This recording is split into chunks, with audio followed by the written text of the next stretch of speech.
All right, ladies and gentlemen, boys and girls, do you know what day it is? I hope you do. You are now locked in, tuned in to one of the most amazing and outrageous morning shows on a Saturday morning, right here with the Living SplitScreen, who is also brought to you by the Midweek Mix-Up Collective. Shout out to my guy Wandering Dutch for doing nothing but supporting us and everything that we're doing. I have to let you guys know right now, if you didn't tell your mama about subbing, if you didn't tell your grandpappy about subbing, if you didn't tell your sons or your daughters about subbing to our channel, me and Pong put out some informative videos this week.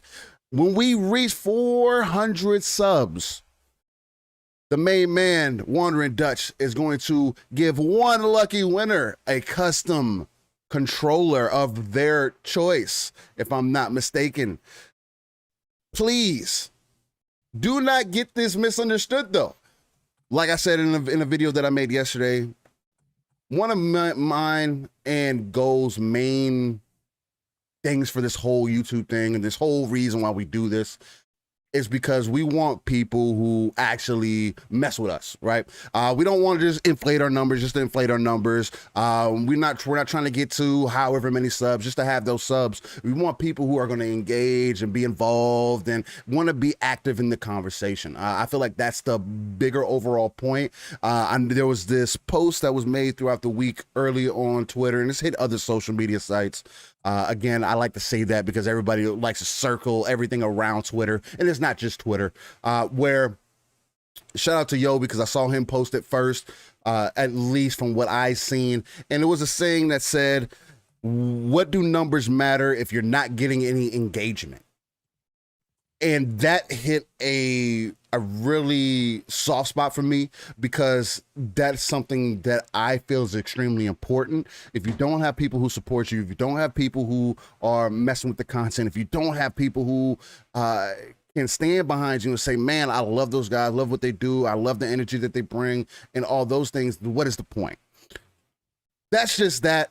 Without getting any deeper into that, again, I am one of your main hosts, Steel Brain. The T is a 7. Y'all can find me everywhere, and I'm excited to be here, man. It's been an interesting week. I haven't got much game time in, but me and Pong did get to touch on some Battlefield, so we're definitely going to talk about the beta and whatnot, because we have some tough feelings. I know that Pong is on one side of the fence, where I'm on the other side of the fence, where we also have this little patch of grass that's in the middle that we both have put a house on, but we just kind of live on opposite ends of the house. Like, we agree, but is this like War of the Roses? Is that what this is? Maybe a little bit, maybe a little bit. But so I think that's going to be an interesting conversation. We also have some things about the way Jim Ryan addressed some things with GameIndustry.biz, talking about the whole entire gaming industry as a total, wanting to reach millions of gamers.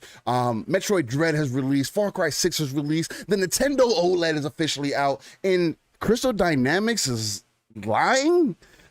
We'll talk about it. We'll figure out what's going on. With that being said, my guy Pong Soul, before I pass it off to you, I have to let the people know, in the background, we got some amazing, every time that I get a chance, I have to let people know, if you haven't tried out Hot Wheels, please to give it a chance. If you're into arcade racers, at least, give it a chance, man. If you're a fan of the old school Need for Speed, the way the drifting feels and everything else, imagine that, but in toy form, and it's Hot Wheels. It's an amazing experience. You can have an extremely good time with it. I'm playing on the harder difficulties, as y'all see. When I start losing, I'll restart the whole map. I'll restart the whole race or whatever, because I'm just very particular. If I don't get first place, I have an issue with that. But I also like to be competitive. So there's that. Not you, Steel. You're not competitive. I just like to bring that up because I had people saying that, oh, the game is super easy, and I could tell that you weren't playing on harder difficulties. So with that being said, when we want to have a conversation about real gamers and whatnot, it takes it down a completely different level. But Pong, careful. I have to pass it off to my brother from another, the uncanny gentleman, the man who puts the soul in Pong's soul, but it's also my other host for this magnificent show that we do on a week-by-week basis that we're 28 episodes in for. What's going on, my guy? How's your week been, and what have you been into? Yeah, man. First of all, hey, Steel, I hear a little static on your mic. Oh, static on my mic? Okay. Just like in the background, like a little fuzz. I don't know if okay. everybody else can hear it, but I was hearing it while you're talking, just to let you know. Okay, for sure. Look, well, first of all, now that Steel made that obviously awesome speech, I'm going to have to cancel all the bots I ordered to beef up our numbers. So that's going to suck. That's gonna suck. Hope you didn't pay cash. Yeah, right. No, I didn't pay cash. No. Steel hit the nail on the head. We are both in agreement with this. We want as many followers as possible. We want 2 billion, 3 billion people, just like Phil and his team do. But at the end of the day, we want people who enjoy what we put out here. Appreciate you all for sharing, right? Spreading the word, letting everybody know what we are all about on Saturday mornings, because this is Living Split Screen every Saturday morning. This is episode 28, which is unbelievable. 28 weeks of doing this already. This is absolutely just ridiculous and the best time of the week. I look forward to all my shows, but Saturday morning is the one with my brother from another Steel that I can't wait to get up for and get into, because it is different, I think, from most of the shows out there. What Steel and I do here is unique. Not unique from the standpoint that we like to talk a lot, but unique from the standpoint of how we bring the information to you, and that it is all organic, as my brother always loves to say. So this is the golden age of gaming. It has been one hell of a week, Steel. This is like crazy. Like, I've got so many games to get to. And here I am last weekend playing Halo Flight. This weekend, knee deep into the Battlefield beta, which you said we're going to talk about. Sure. And it's like, these are tech tests. These are betas. These are not even full games. And here I am putting hours and hours into them. And I know you're not big on doing that all the time, but for me, I do like to try out games beforehand. And I know you have been playing the Battlefield one too. And obviously Halo was crack. So we know how that worked, but it's crazy that I'm playing non-launched, unreleased games in beta form as much as I am, because I'm having so much damn fun doing it. And again, it's just special, man. It's a special time to be a gamer. And I'm going to keep pounding that into all your heads. If you're here, you probably don't need to hear it. But for anybody who catches this and just goes, oh, let me check out this Living Split Screen. Let me see what these dudes are about. Yeah. And they may not be gamers like we all are here, but they might be starting to get into it.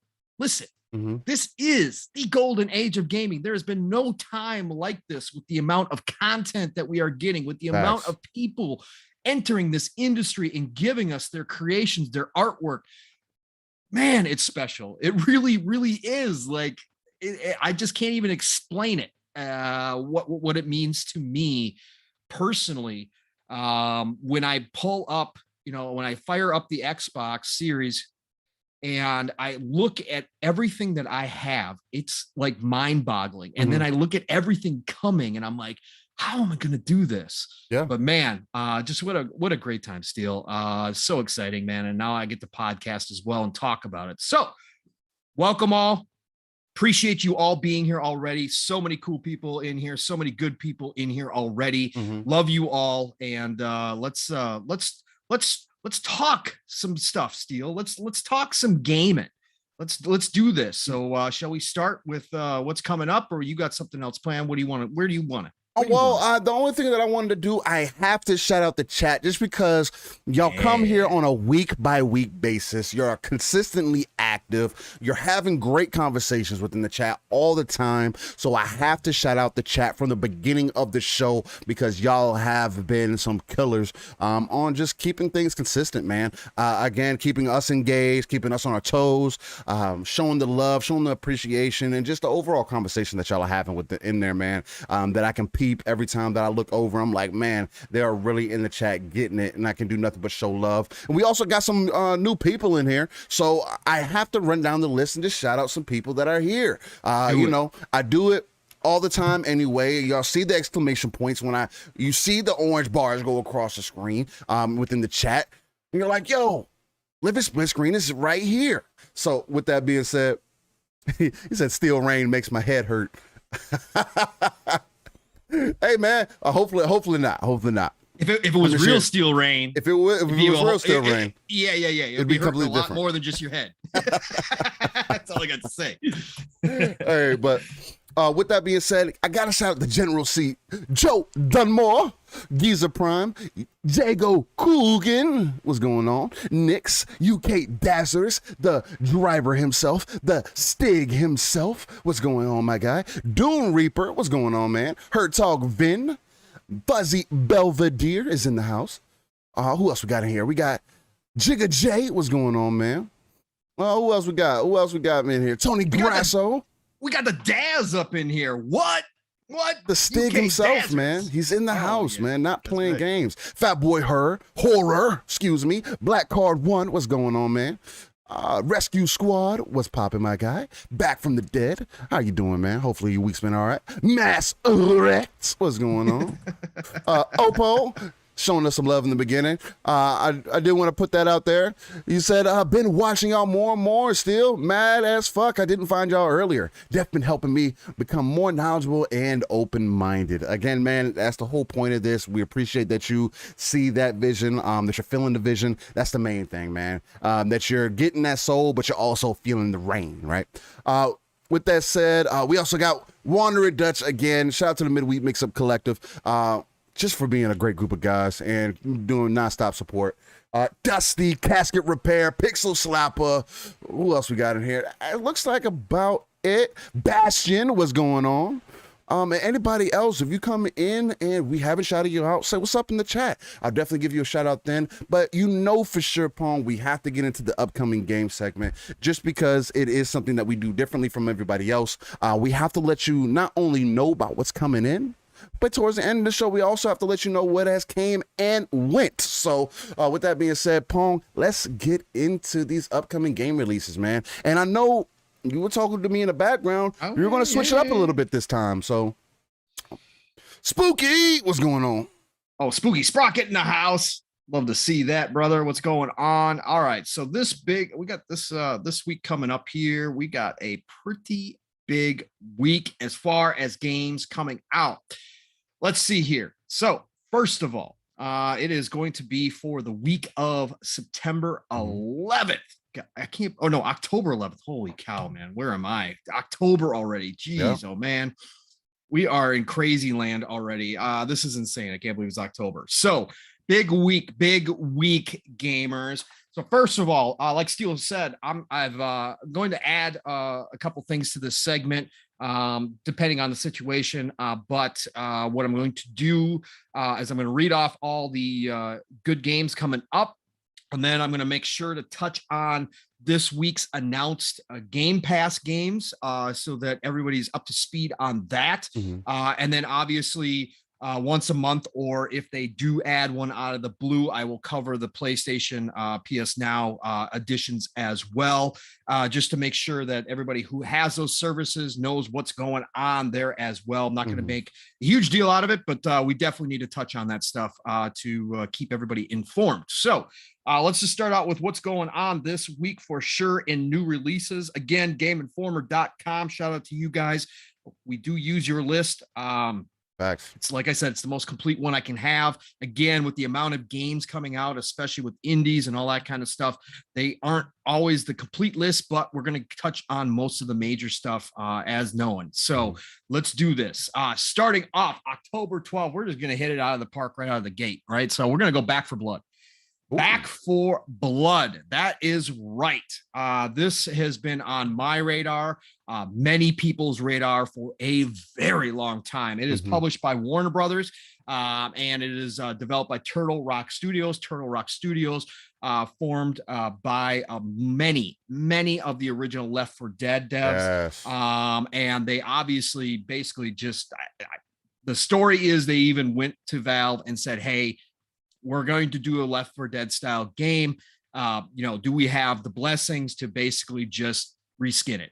Right. Pretty much. And Gabe and the crew over at Valve, since they really didn't have any plans with Left 4 Dead, said, sure, go right ahead. Just can't take the name. So they went for Back for Blood. This is a spiritual successor to Left 4 Dead and Left 4 Dead 2. which everybody's been waiting on for a long time, myself included. I was a huge Left 4 Dead fan. This is coming out on the 12th. I played the beta, enjoyed immensely what I played. It is exactly what I was looking for, especially with friends. That is something special. Now, I did hear some concerning news yesterday about this, and I'll touch on this real quick since we are just here with Back 4 Blood. I was listening to Xbox 2, shout out to Jez, and of course, the man with the million, Rand Thor, Jez Gordon from Windows Central, one of Steel and I's favorite shows going. One of the reasons why we are doing this show right here is because of those two. Look, Rand's been playing it. For anybody who doesn't know, if you pre-ordered it, it was already open. They had early access for pre-orders.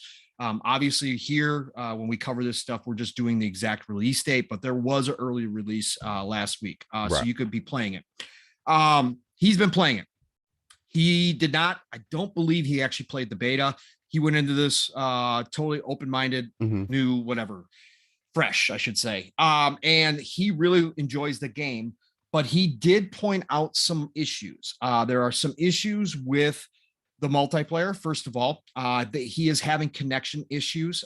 He was getting disconnected frequently. People were getting disconnected, which disrupts the game because if you keep moving forward, he said that you can jump back in fairly quickly, but if you do move forward, the person that unfortunately got kicked is not getting credit for the previous level that you completed.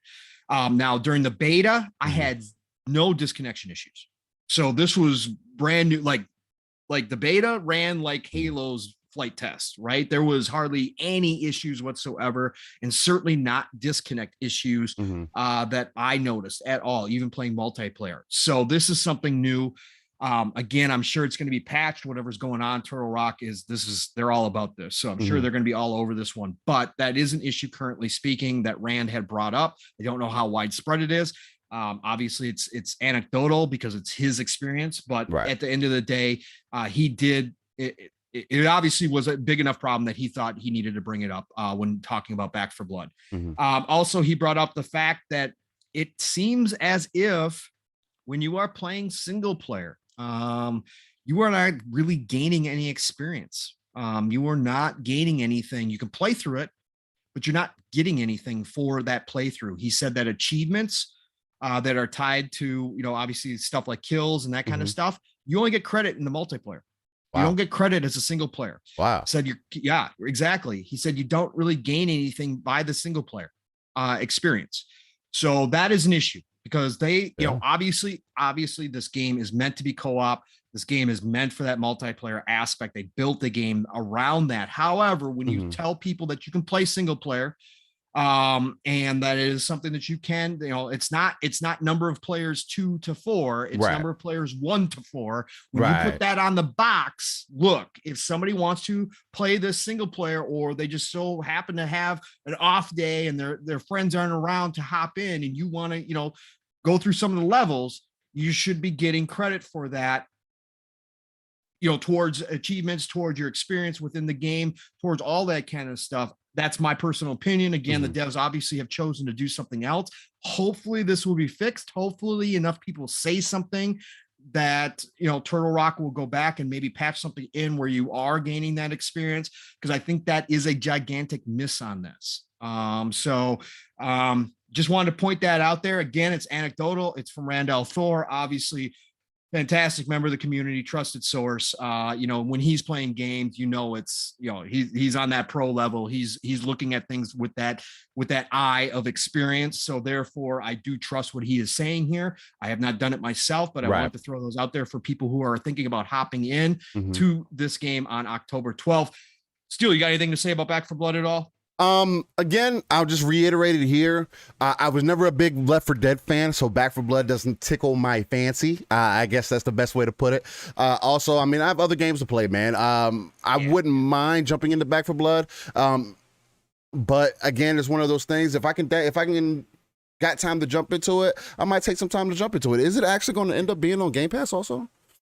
Yes, it is, sir. We're going to do that in the Game Pass segment. It is going to be in Game Pass. So, that's what I wanted to recall, make sure I was recalling that correctly. But with it being on Game Pass, it definitely may be worth a download to at least try at some point. I'm just kind of fatigued out on zombies overall. I've been playing zombies for a long time. You know what I mean? It's fair. I've been playing longer than you. Yeah, exactly. Zombies have since House of the Dead for back in the freaking day. You know what I'm saying? At the arcades and everything. It's like, I've been doing this for so long that I'd rather move on to something else. The next best thing for me was Horde and Gears.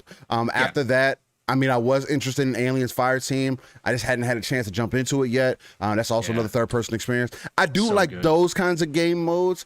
I just feel like they don't nail it the way that Gears has kind of nailed it for me, as far as like just bringing in the Horde and everything and the feeling that you get playing that experience. But at the same time, I've never been a huge Horde player either. So if that tells you anything, if I love that experience versus these other experiences, I may not give this a fair shake. But again, with it being a Game Pass, it gives you that access. Again, we're in the age of accessibility, and I feel like that's the main thing. I do have worry because we've had this thing where we've been going years and years and years where people make games that are server based or whatever the case might be, connection based. And like you said, it's good to hear that initially there wasn't any issues, and now there being an issue. It kind of leads credence to something just may be a little off. You know what I mean? Some network code might be off, or there's something that may be something that's just slightly off that was having some issues as far as like coming into launch. Maybe there's more people playing, and that's what was causing issues. Certainly could be. I don't know, but hopefully it does launch right. I know Left 4 Dead is it's a crowd favorite, man. So I definitely hope Back 4 Blood kind of scratches that itch for a lot of people, and I hope people really love it, man. I mean, that's the main thing for me. Yeah, no, absolutely. Back 4 Blood, and it's got it will definitely scratch your itch for Left 4 Dead. Like I said, playing through the beta, that's exactly what I wanted. Plus, they updated it. You now have attachments for weapons. You have obviously different rarities of weapons. They added some of that loot factor to it, which is cool. I know not everybody's down for that, but trust me, it is actually, it's not over the top. This is not all of a sudden a looter shooter. Okay, it's just enough to scratch that itch as well. They added a card system where you make a deck of cards that definitely it gives you some different advantages, both for yourself, and some of them are team advantages as well. Right. So building that deck, and then obviously in co-op mode, especially if you're not playing with randos, but you're playing obviously with your friends, you guys can kind of strategize how you want to build. And this game is tough. This is not one of those easy walkthrough games, co-op games. This is a tough game. Randy even said it. And again, if you know anything about Rand, he plays a ton of games and he's very good at games. He is very good at games. And he even said that on the lower levels, you could get into some tight spots if you weren't careful. If you got separated from the group, that's the way it's supposed to be. You could get swarmed. Yep, that's the way it's supposed to be. Nice. So good to hear. Yeah, exactly. So yeah, no, this is definitely a scratch my itch. I can't wait to jump into this. Again, I do have some reservations now that he said some of this stuff, but at the end of the day, it's still going to scratch that Left 4 Dead itch, and I'm going to be happy about it. Plus, it's in Game Pass. And Game Pass, true. You don't. It's the whole point. No risk. And again, if I love it, I'll probably pick up the Ultimate Edition for the season passes. We'll see, but I get to try it at no risk and see how it goes. And if it's something I'm going to continue to play, awesome. Then you can jump in full force. All right. Up next, another one I have been looking forward to. Again, this is like a Pong week right here. This is my type of stuff here. Disco Elysium, the final cut. Look, this game has been out for a while. It launched on PlayStation back in March, a Stadia PC as well in March. It has gotten rave reviews. It is not for everybody, but Disco Elysium is a different style of RPG, narrative heavy. You are a detective trying to figure out cases and that kind of stuff.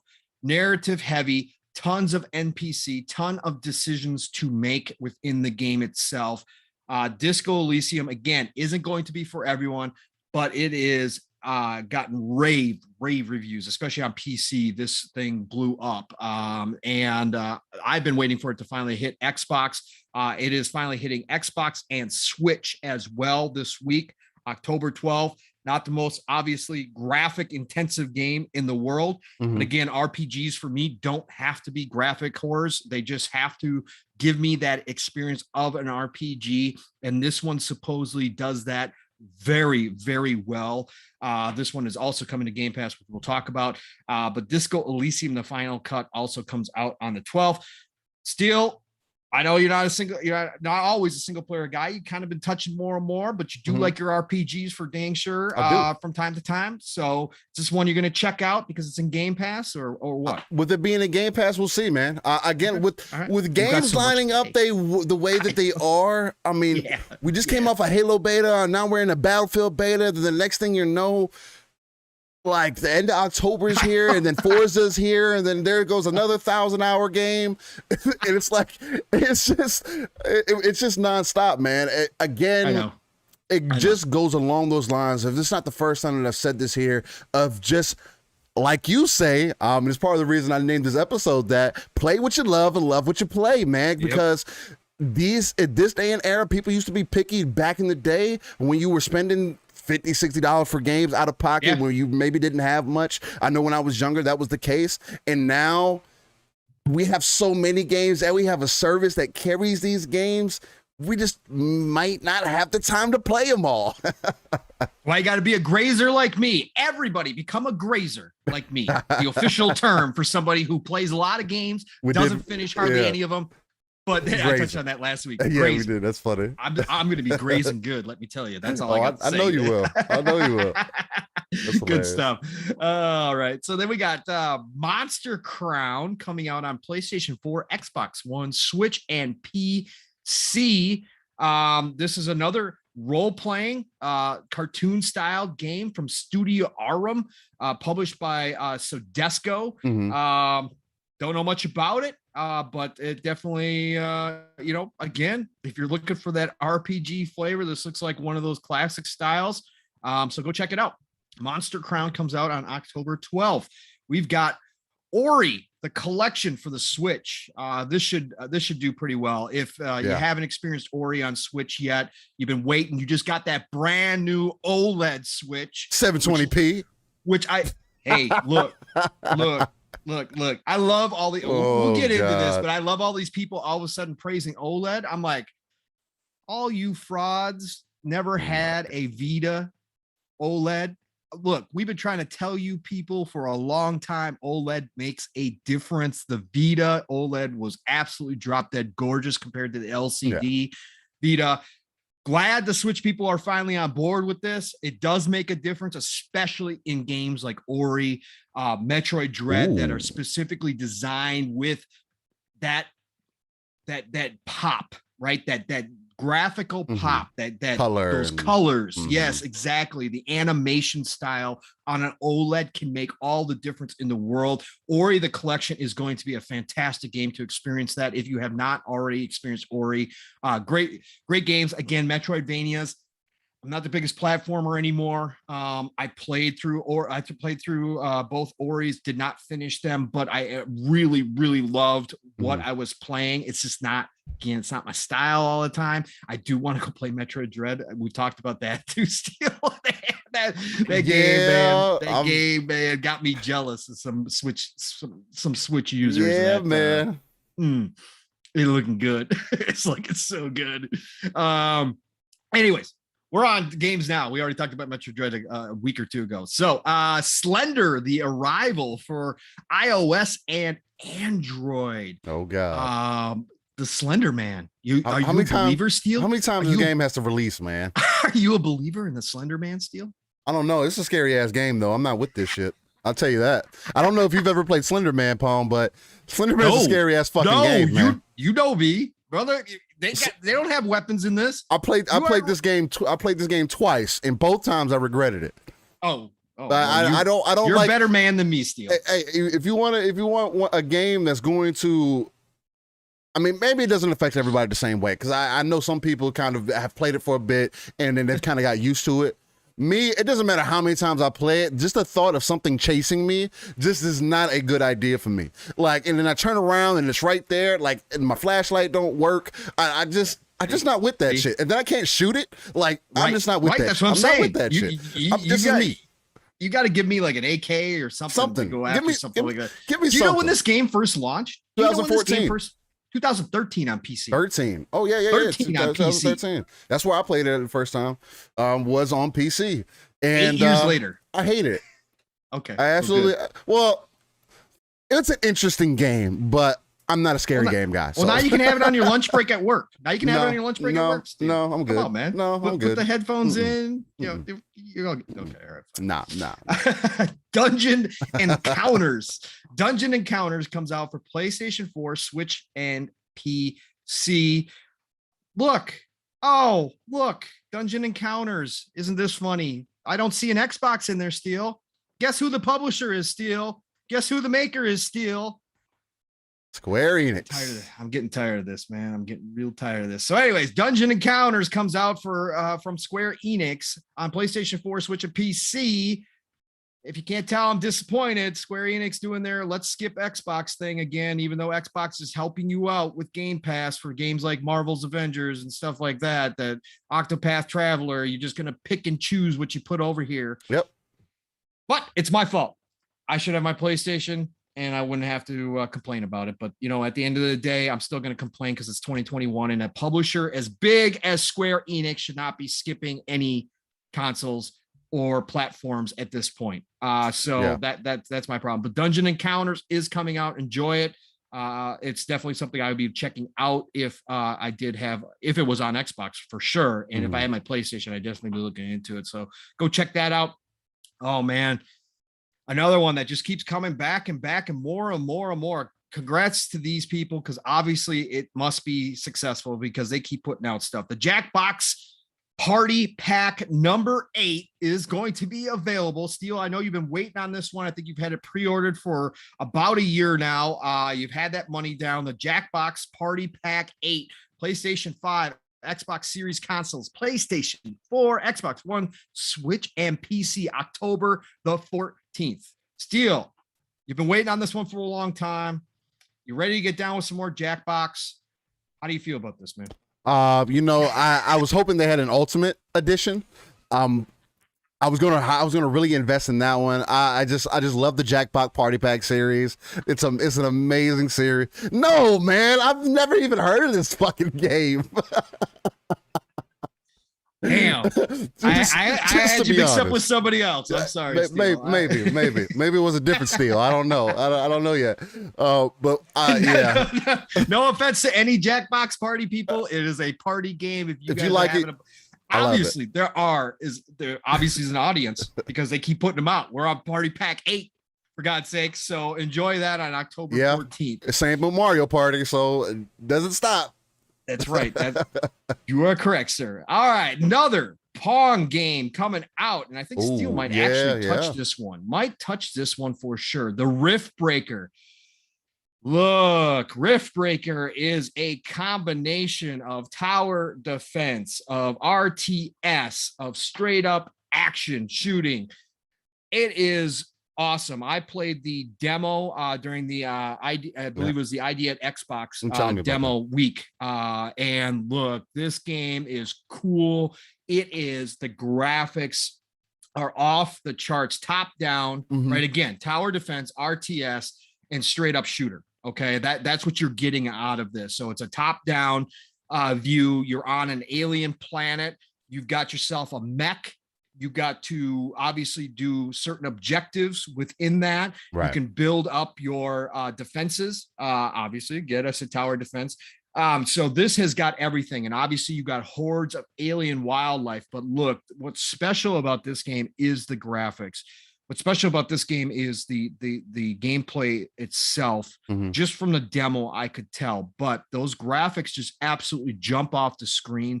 The colors of these worlds are outrageous. And when you're tromping through in your mech and you're gathering resources and doing all that kind of stuff, it's just a visual feast as the wildlife scatters in front of you. And then all of a sudden you'll come up on some bigger wildlife that isn't going to scatter from you. And all of a sudden you got yourself a battle. Plenty of upgrades, all the weapons you could come to love and expect. Again, the tower defense aspect is awesome. How you base build is really well done. So this is definitely a game. And again, Game Pass. This is another huge week for Game Pass, man. I can't. The value is just outrageous. It's hard. It's hard to wrap my head around what will we get in Game Pass now. So this is coming, no risk. Try it out if you have any interest in any of what I just said. Steel, I know you didn't check out the demo. Again, you're not a demo guy. You like the things, but you did hear me talk about this before. I talked about it to you while I was playing it. I think we were actually in party chat for a little bit. What are you thinking about this? I'll put it to you like this, man.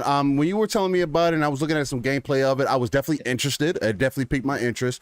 Mainly because I've come from my lineage of going from RTS games to then going into what pulled me away from the RTS games was tower defense.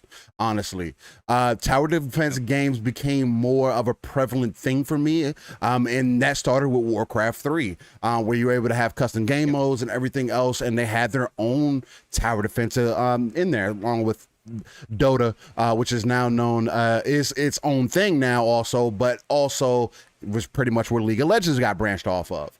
A lot of the heroes and everything else. But the main thing that pulled me off of RTS was tower defense. I'm not really into base building, but I am into action games. I am into give me full control so I can go do whatever.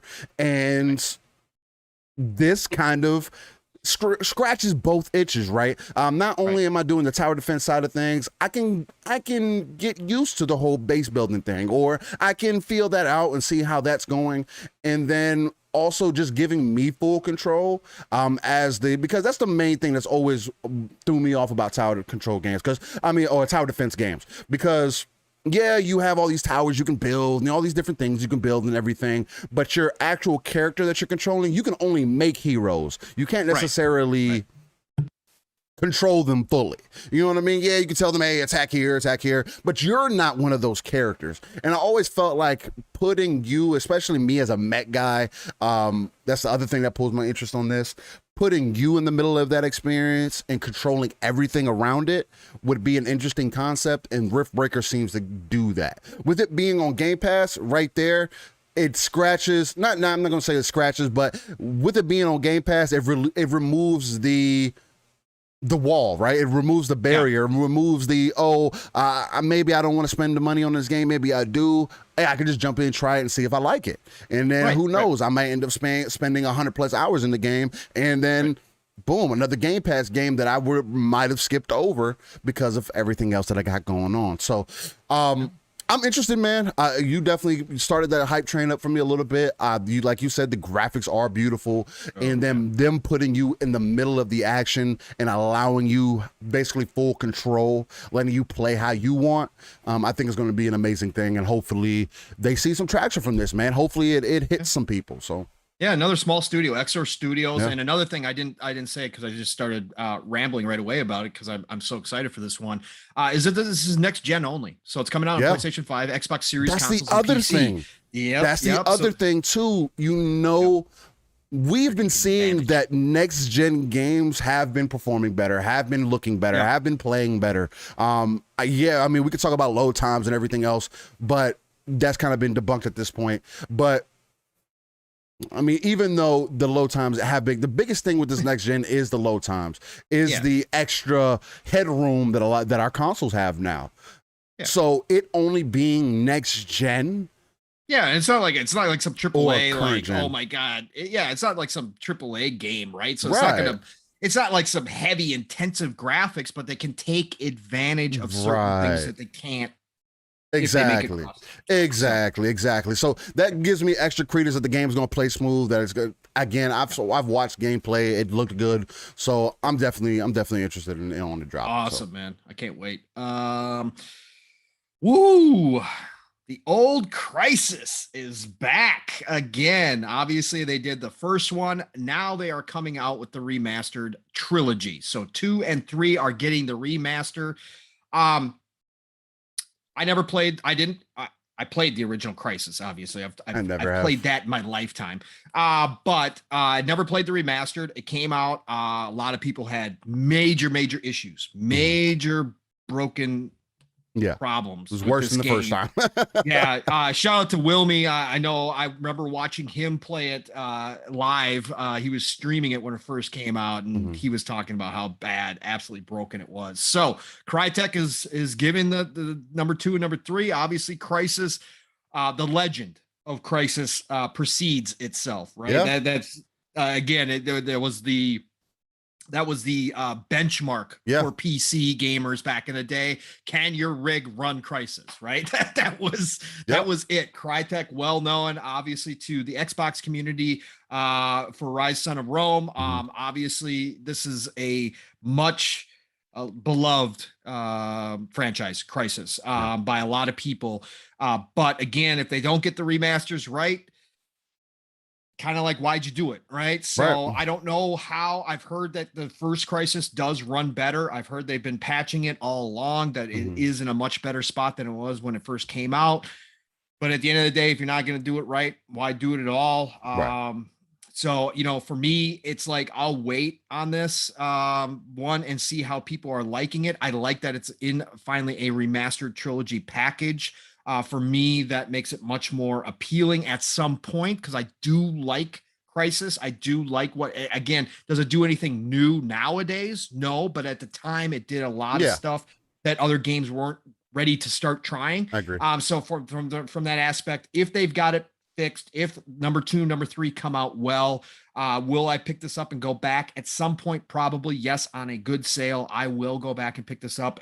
However, it is still coming out for everything. It is still cross-gen, which does maybe part of the problem, because Crisis is so intensive that you can't take full advantage of just being next gen only. I understand why they're doing it. Right.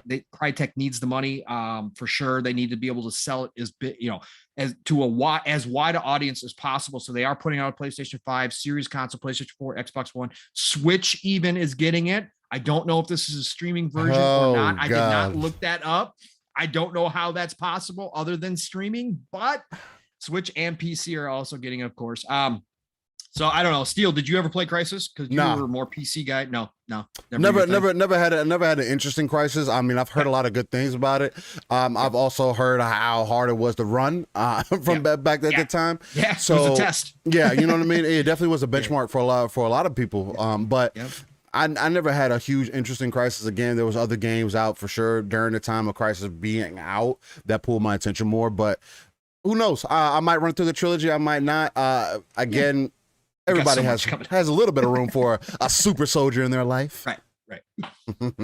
There's just so much coming out, man. It's amazing. All right. So this one might have interest for you, Steel. It's not me, but Demon Slayer. Kimetsu no Yaiba. The Hinokami Chronicles. Thank you, Steel. Appreciate that. You do that so much better than I do. PlayStation 5, Xbox Series console, PlayStation 4, Xbox One, Switch, PC. Look, Demon Slayer, no doubt, has been making the waves. Yes, it has done excellent show. Awesome. As far as the anime goes, I think Demon Slayer did they have they had the movie too, right? Yes, they had a movie that just came out that did really big. Blew up. It actually blew up. It's actually topped the Ghibli movies or the Ghibli movies from back in the day. For Studio Ghibli. Studio Ghibli. For their most sold, I think, anime movie up to this time. So dang, that's impressive. Yeah. This is put out by Sega, developed by CyberConnect 2. Steel, are you gonna touch this one just because it's Demon Slayer? No. Okay. Reason being is because I am done with anime games based off of any of my favorite animes not continuing the story or not going further with their story. Not only that, but it also bothers me that they're using pretty much the same system as they did in Naruto Shippuden, Ultimate Ninja Storm. Many people may be familiar with that. It's the exact same system. It's the exact same game with a Demon Slayer skin on it. So it's a skin, which I don't necessarily mind, but it's not worth picking up the game for me at that point. I would rather them completely remake Jump Force and actually do it right this time, actually give it some attention to detail, because Jump Force is actually an amazing game and it has all these characters in it also. I know it from what I've seen from the gameplay and everything, it does look good. It looks like it plays smooth and everything else, but that's what I kind of expect out of CyberConnect 2. That's kind of what I've expected out of these style of games, these fighting type of games. And I'm just not for it. You know what I mean? It's the same reason why I haven't played Kakarot yet. It's just like, damn, man. I mean, if you would have gone further into the Tournament of Power, maybe with Broly and everything, I'll invest at that point. But right now, it's like, I've done this. How many more times do I need to do this? So, anybody that hasn't had a chance to go through Demon Slayer, or if you're into fighting games, check this game out though, man. Or if you're into the Naruto Ninja Storm series and you like those anime fighting games, check this out, man. And it does look good. It does look like it's going to play good. Again, the biggest thing is the net code going to be right, and is online play going to be smooth, because that's what's going to carry the game over anything else. And other than that, it seems like they got some good story. They're basically going to be retelling you the story and everything up to, I believe, with the movie and everything being part. So, I mean, that's good news. So if you aren't familiar with it, you could definitely jump in it at that point, get you some game time in with it too, and hopefully have a good time with it. But for me, it's something I'm going to skip out on. Awesome, man. I knew you would have more background than I would on it. So, hey, look, anime's blowing up everywhere. I'm happy as an old anime fan. Again, not a lot of the new stuff catches my eye. Again, probably just because I don't spend a whole lot of time in front of the TV unless I'm gaming. So therefore, I just can't keep up. There's so many series now. But as an old anime guy, I'm just happy that finally this, just like video games, is finally getting mainstream, and more people are looking at it. That's the main. Anime's got a lot of side eye going on as well, because there's a lot of stereotypes about anime. That's a whole other topic for a whole different show. I know, shout out to Luca. She's touched on this plenty of times as well. The Ashen one, she definitely is an anime lover and knows this well. But you know, again, it's just good that the stuff that I used to be just part of a small niche group, you know, and used to be bullied for, is now mainstream. And everybody's like, it's just there. Like, it's just like people love it. Don't even bat an eye about it. right. Exactly. So yeah, Demon Slayer is on the 15th. NHL 22. All you hockey fans out there, guess what? You get your yearly iteration from good old EA, with updated names, updated rosters. Congratulations, NHL 22 is coming out. So of course, across everything, as everybody knows, you know, PlayStation, Xbox Series, console, PlayStation 4, Xbox One. So NHL 22 out on the 15th. Enjoy. Again, plenty of people do. The Good Life rounds out this week's releases. This is coming out on PlayStation 4, Xbox One, Switch, and the PC. This is by White Owls, an action title. I haven't heard nothing about this game. I got nothing, man. We getting so many games. I can't even tell by the cover if it's like a narrative driven. I don't know what it's going to be. Yeah. So The Good Life. Anybody looking for a smaller title done by White Owls? So, hey, look, go check it out. Maybe it'll be something that'll be cool. Yeah. Let's see. It did have an Xbox. Oh, and it's coming to Game Pass as well. I don't know if that's in my Game Pass list, but it says that they had an article back on September 30th that says it's coming to Game Pass as well. So guess what? No risk. There you go. What? You know, I'll be downloading and trying out because I'm a grazer. Why not? So that rounds out this weekend gaming. Nice. So let's talk about this real quick. I want to hit on these as well. While you get that up real quick though, I do want to shout out Nick's, because he dropping some knowledge in the chat. He said EA finally upgraded the engine in NHL 22 for the people that may be interested in that. And then also the General C asked the question, hey, Steel, did you ever watch Beyblade? The classics, not the newer ones. Of course I did, General C. You know how amazing Beyblade was for me? That there was these spinning tops that had monsters that were on the inside of them. I just wanted the monster to come out of the toy. That's all I wanted. I wanted to like project out of the toy so I can have my own, you know what I'm saying, whatever monster at the time. I can't remember their names. I used to also draw them too. I actually have a book somewhere, a drawing book somewhere that I have that has some images of one of my favorites from back in the day. It was the Phoenix.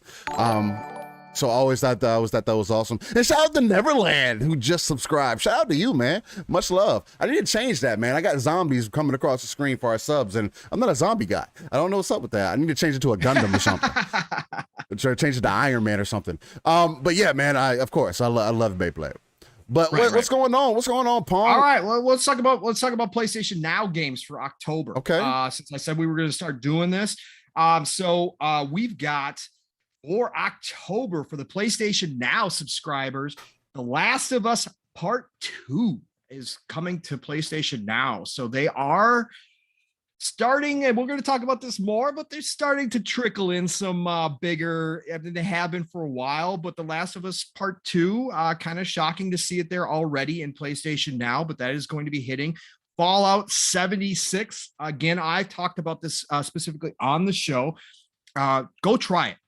If you're a Fallout fan, it got slammed as it should have. Yeah. It was a broken mess when it first came out, but they have, in classic Bethesda style, gone and retooled and added and fixed everything to the point where Fallout 76 is a very, very good Fallout experience.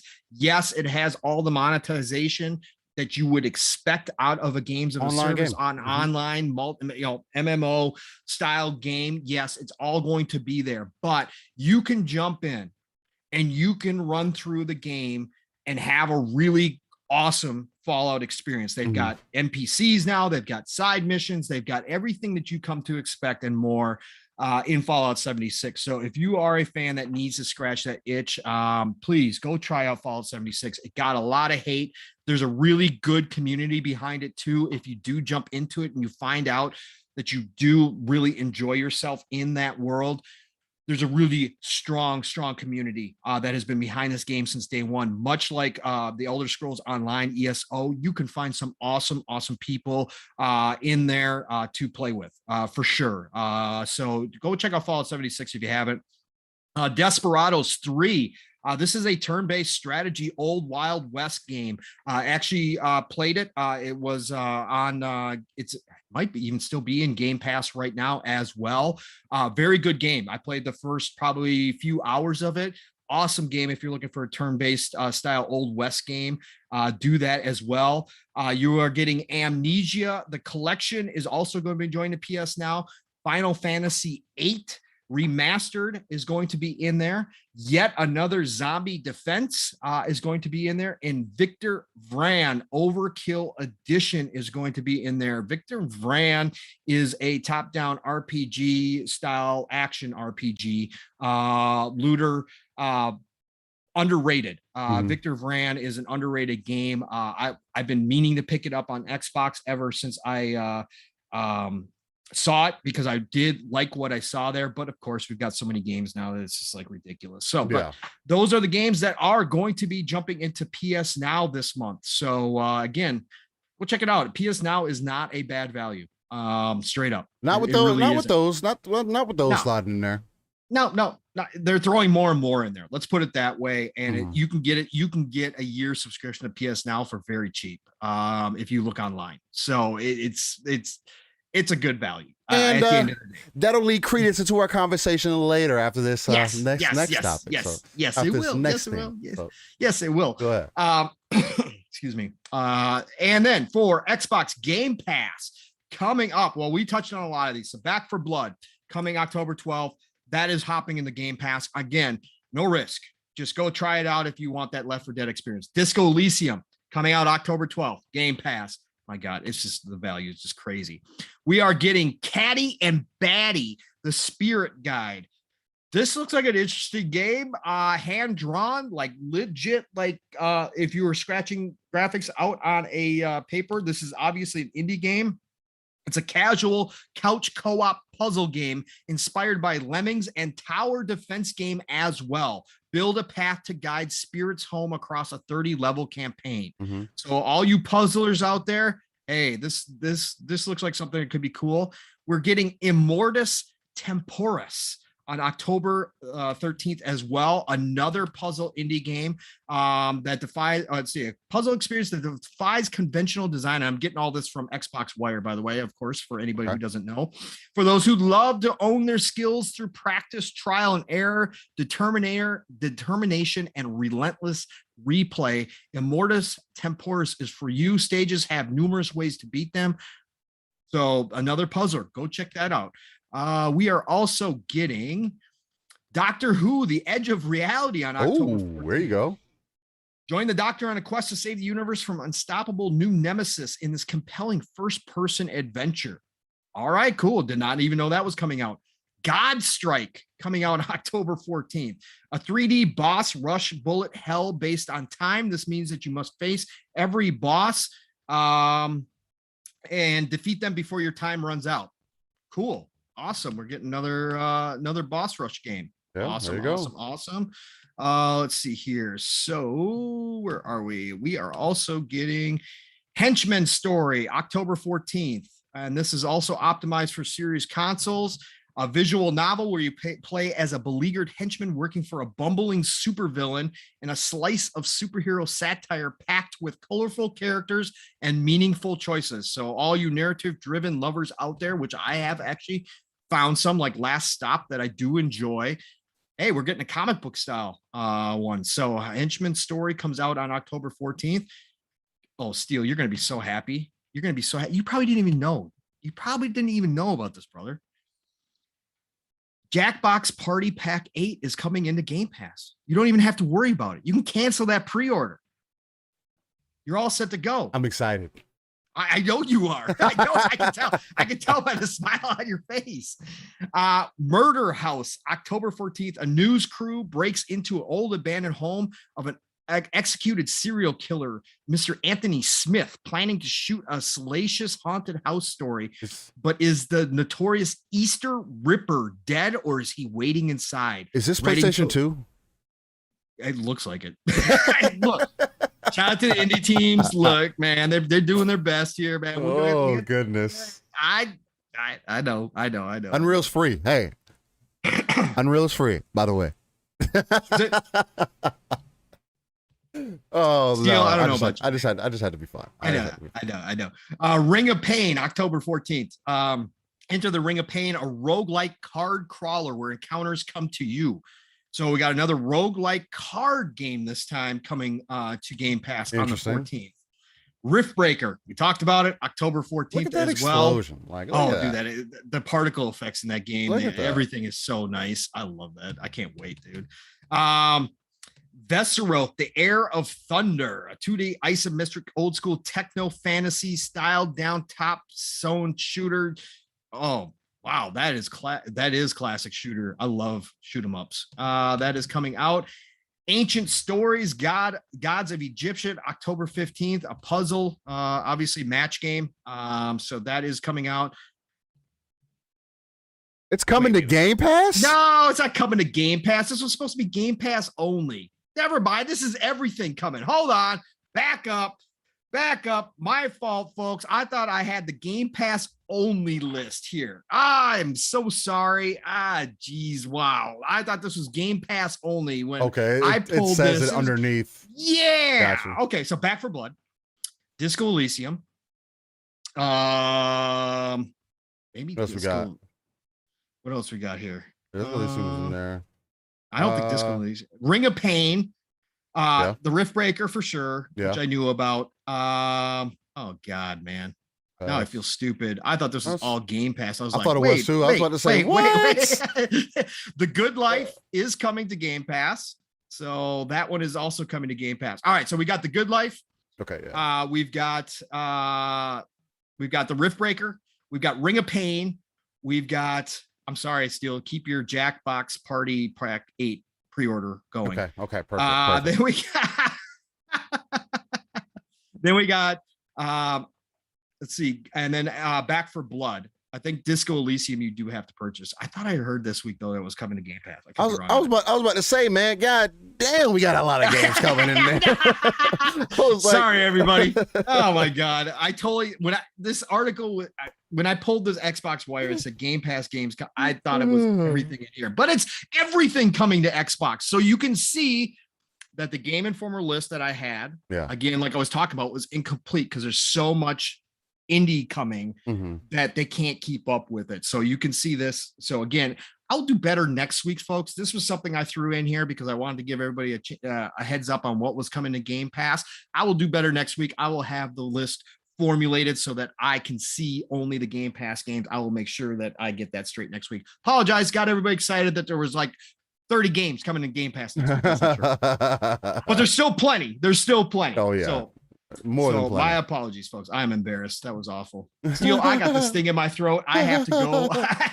I have to go get something to drink because I got the allergies going on, man. Yeah, man. Right back. Yeah, it gives me some time to shout out to the chat, man. Yeah. Look, shout out to the chat. Stubbs, I see you came in here and said, sorry, I am late. Look, man, I don't want anybody to feel sorry if they're not able to make it, if you can't watch, whatever the case.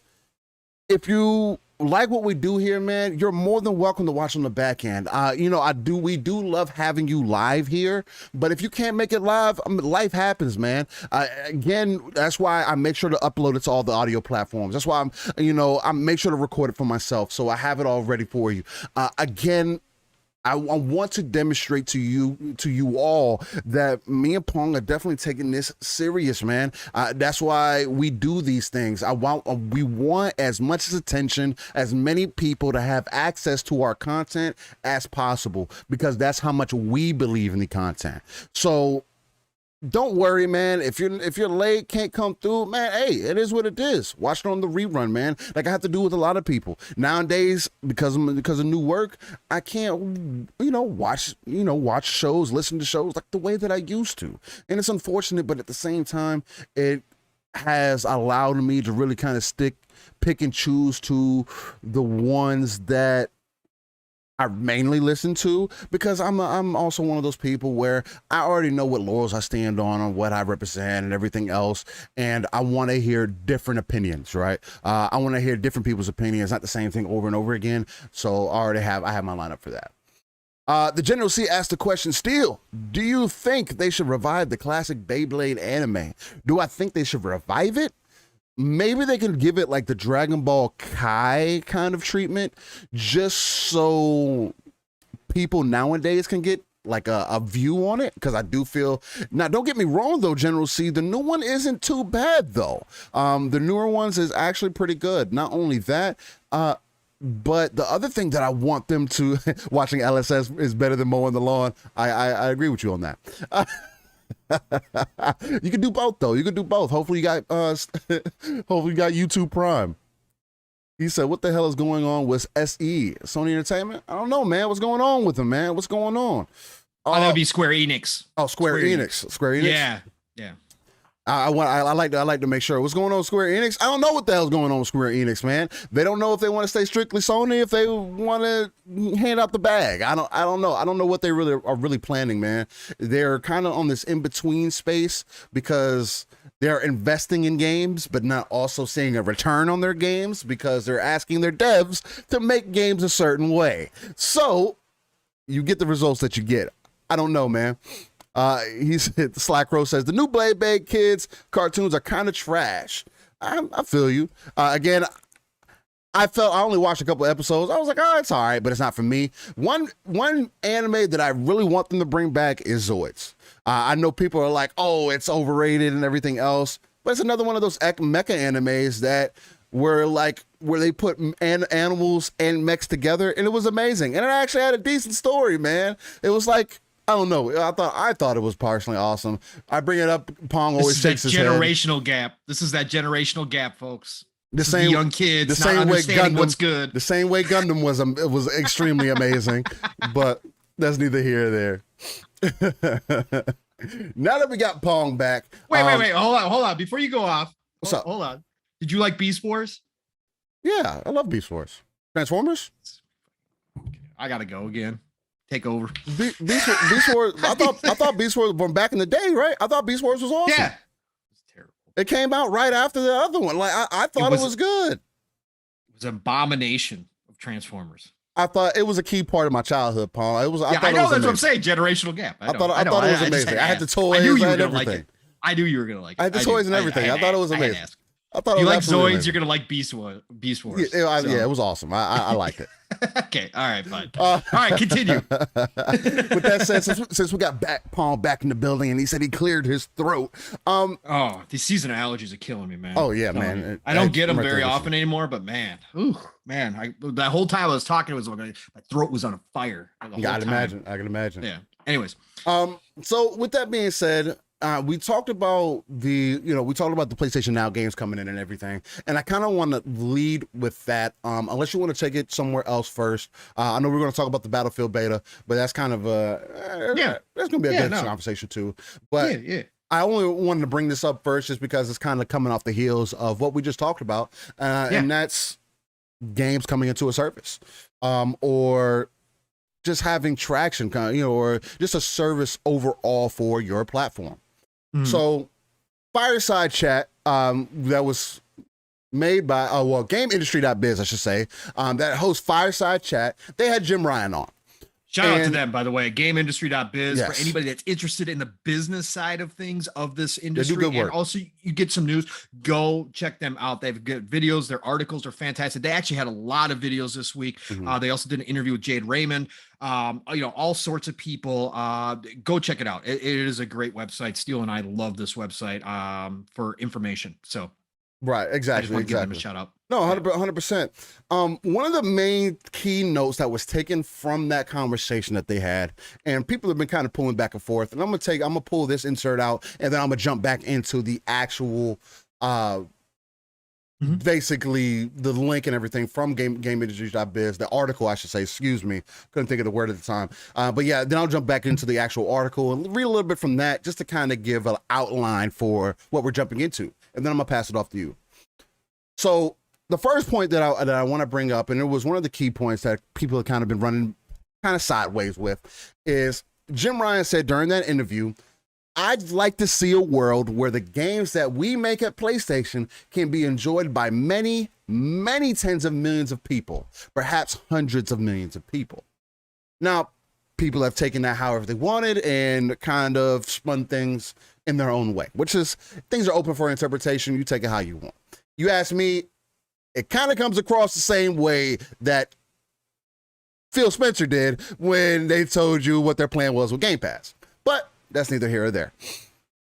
So jumping back into the article, one of the other points, and I'm just going to kind of read it verbatim just to have throw some extra keynotes in there. Another point that Jim Ryan also brought up is that he said, "I hope that PlayStation 5, and I really believe the PlayStation 5 will be Sony's biggest and best and most loved PlayStation yet. I hope that would happen," Ryan said, when asked about the hopes for the future. I mean, of course you would. Why wouldn't you? I mean, it's a brand new console. You want people to be highly invested. What I want people to pay attention to is that Jim Ryan is the money man. He's not Sean Layden. He's not going to come in here and say, do what's ever going to be best for gaming, per se. He's going to do what's going to be best for the company, to keep them afloat, to keep that money rolling in. And since he's been there, that's why, as much as y'all may not want him in there, y'all say he's not a gamer, whatever else the case might be, since he's been there, he's done nothing but turn profits for Sony. And he will remain in that position until further notice. That's why I personally feel Herman Hulst has come out more, because I've had those conversations in the background to say, hey man, people are starting to tell that you're not that guy. Let me do the conversation on the back end for you. So, but to continue, he also states, "I would also like to see a world where the games that we make at PlayStation can be enjoyed by many tens of millions of people." Again, like I brought up earlier, perhaps hundreds of millions of people. Right now, success with the current console model, a really great PlayStation hit, you're talking 10 or 20 million people being able to play that game. We're talking about games stacking up against music. We're talking about games stacking up against movies. Music and movies that can be enjoyed by almost limitless audiences. Man, I feel like I've heard these things before. And I think maybe just last week, Steel. And I think he goes on to say, and I think some of the art that our studios are making is some of the finest entertainment that has been made anywhere in the world. I would put up the argument that I think that's been the case. It's just gaming has become more of a phenomenon now. It's become more accepted. So of course you're going to say something like this. And to kind of gate the audience for the wonderful art, wonderful entertainment that our studios are making, to gate the audience for that 20 or 30 frustrates me. I would love to see a world where hundreds of millions of people can enjoy these games. So the biggest reason why I wanted to kind of break down the article even more is because that specific insert that they took out, as far as I like to see a world where the games that we make at PlayStation can be enjoyed by many, many tens of millions of people, perhaps hundreds of millions of people, was also taken out of context, because there was more so added onto there. Yes, that is the essential point, but when you go further, this isn't the first time that we've heard this. This is the same thing that we've been hearing since 2017, late 2016, that everybody says is going to be the death of gaming. There is no point to this. Devs aren't making money. There's no profit. Even the head of Sony said that there's no profits in that. And then comes around and says that, game services are the way of the future. Wow. Again, just kind of leading credence to this whole, I don't want to say that we're completely blind to the console war, right? Or we're completely blind that people have bias. Or again, I say here on a week-to-week basis, anytime these conversations come up, that it's just like anything else. If I like Volkswagen, you might like Toyota. If you like Ferrari, I like Lamborghini. There's nothing wrong with that. We all have preferences and everything. My main issue is everybody made this such a big deal about games coming to a service, about people having accessibility, about blowing games up to the point where people can have more eyes on these things than they have ever had before, have more opportunities to jump into things that they don't have to second guess, they don't have to spend more money on. These ideals were getting laughed at, we're getting criticized, we're getting mocked on, we're being told in the background, if you even try to defend some of these things, that you either didn't know what you're talking about, or you just wanted to see the industry die, or you just want to see everything consolidated because of whatever reason. And at the end of the day, with a conversation like this happening, and Jim Ryan coming to say this, again, leads credence to Sony's not stupid. So leads credence to some of us in the podcasting space, the YouTube space, the social media space, who have been on this drum of, hey, we see the vision. This is the golden age of gaming. This is the age of accessibility. We're getting more opportunity to get more eyes on all of this content. Why is it so bad that we want 100+ million people to be able to touch your mostly beloved games? The market, your popular game being capped out at what? 10% of whatever your player base is sure, we can keep saying, oh yeah, that's good enough. They're making a profit. That's all they need to do. I don't like that side of the argument because I don't feel like it's a valid point. 10% of anything, okay, you could say, yeah, that's cool. But why wouldn't you want it to be 50%? Why wouldn't you want it to be 30%? Why wouldn't you want it to be more than just that baseline that we, for at least 2 decades, 20 years, have not been able to break, no matter what game it is? There's only certain games that does that. Halo's done it, but that's only on one console.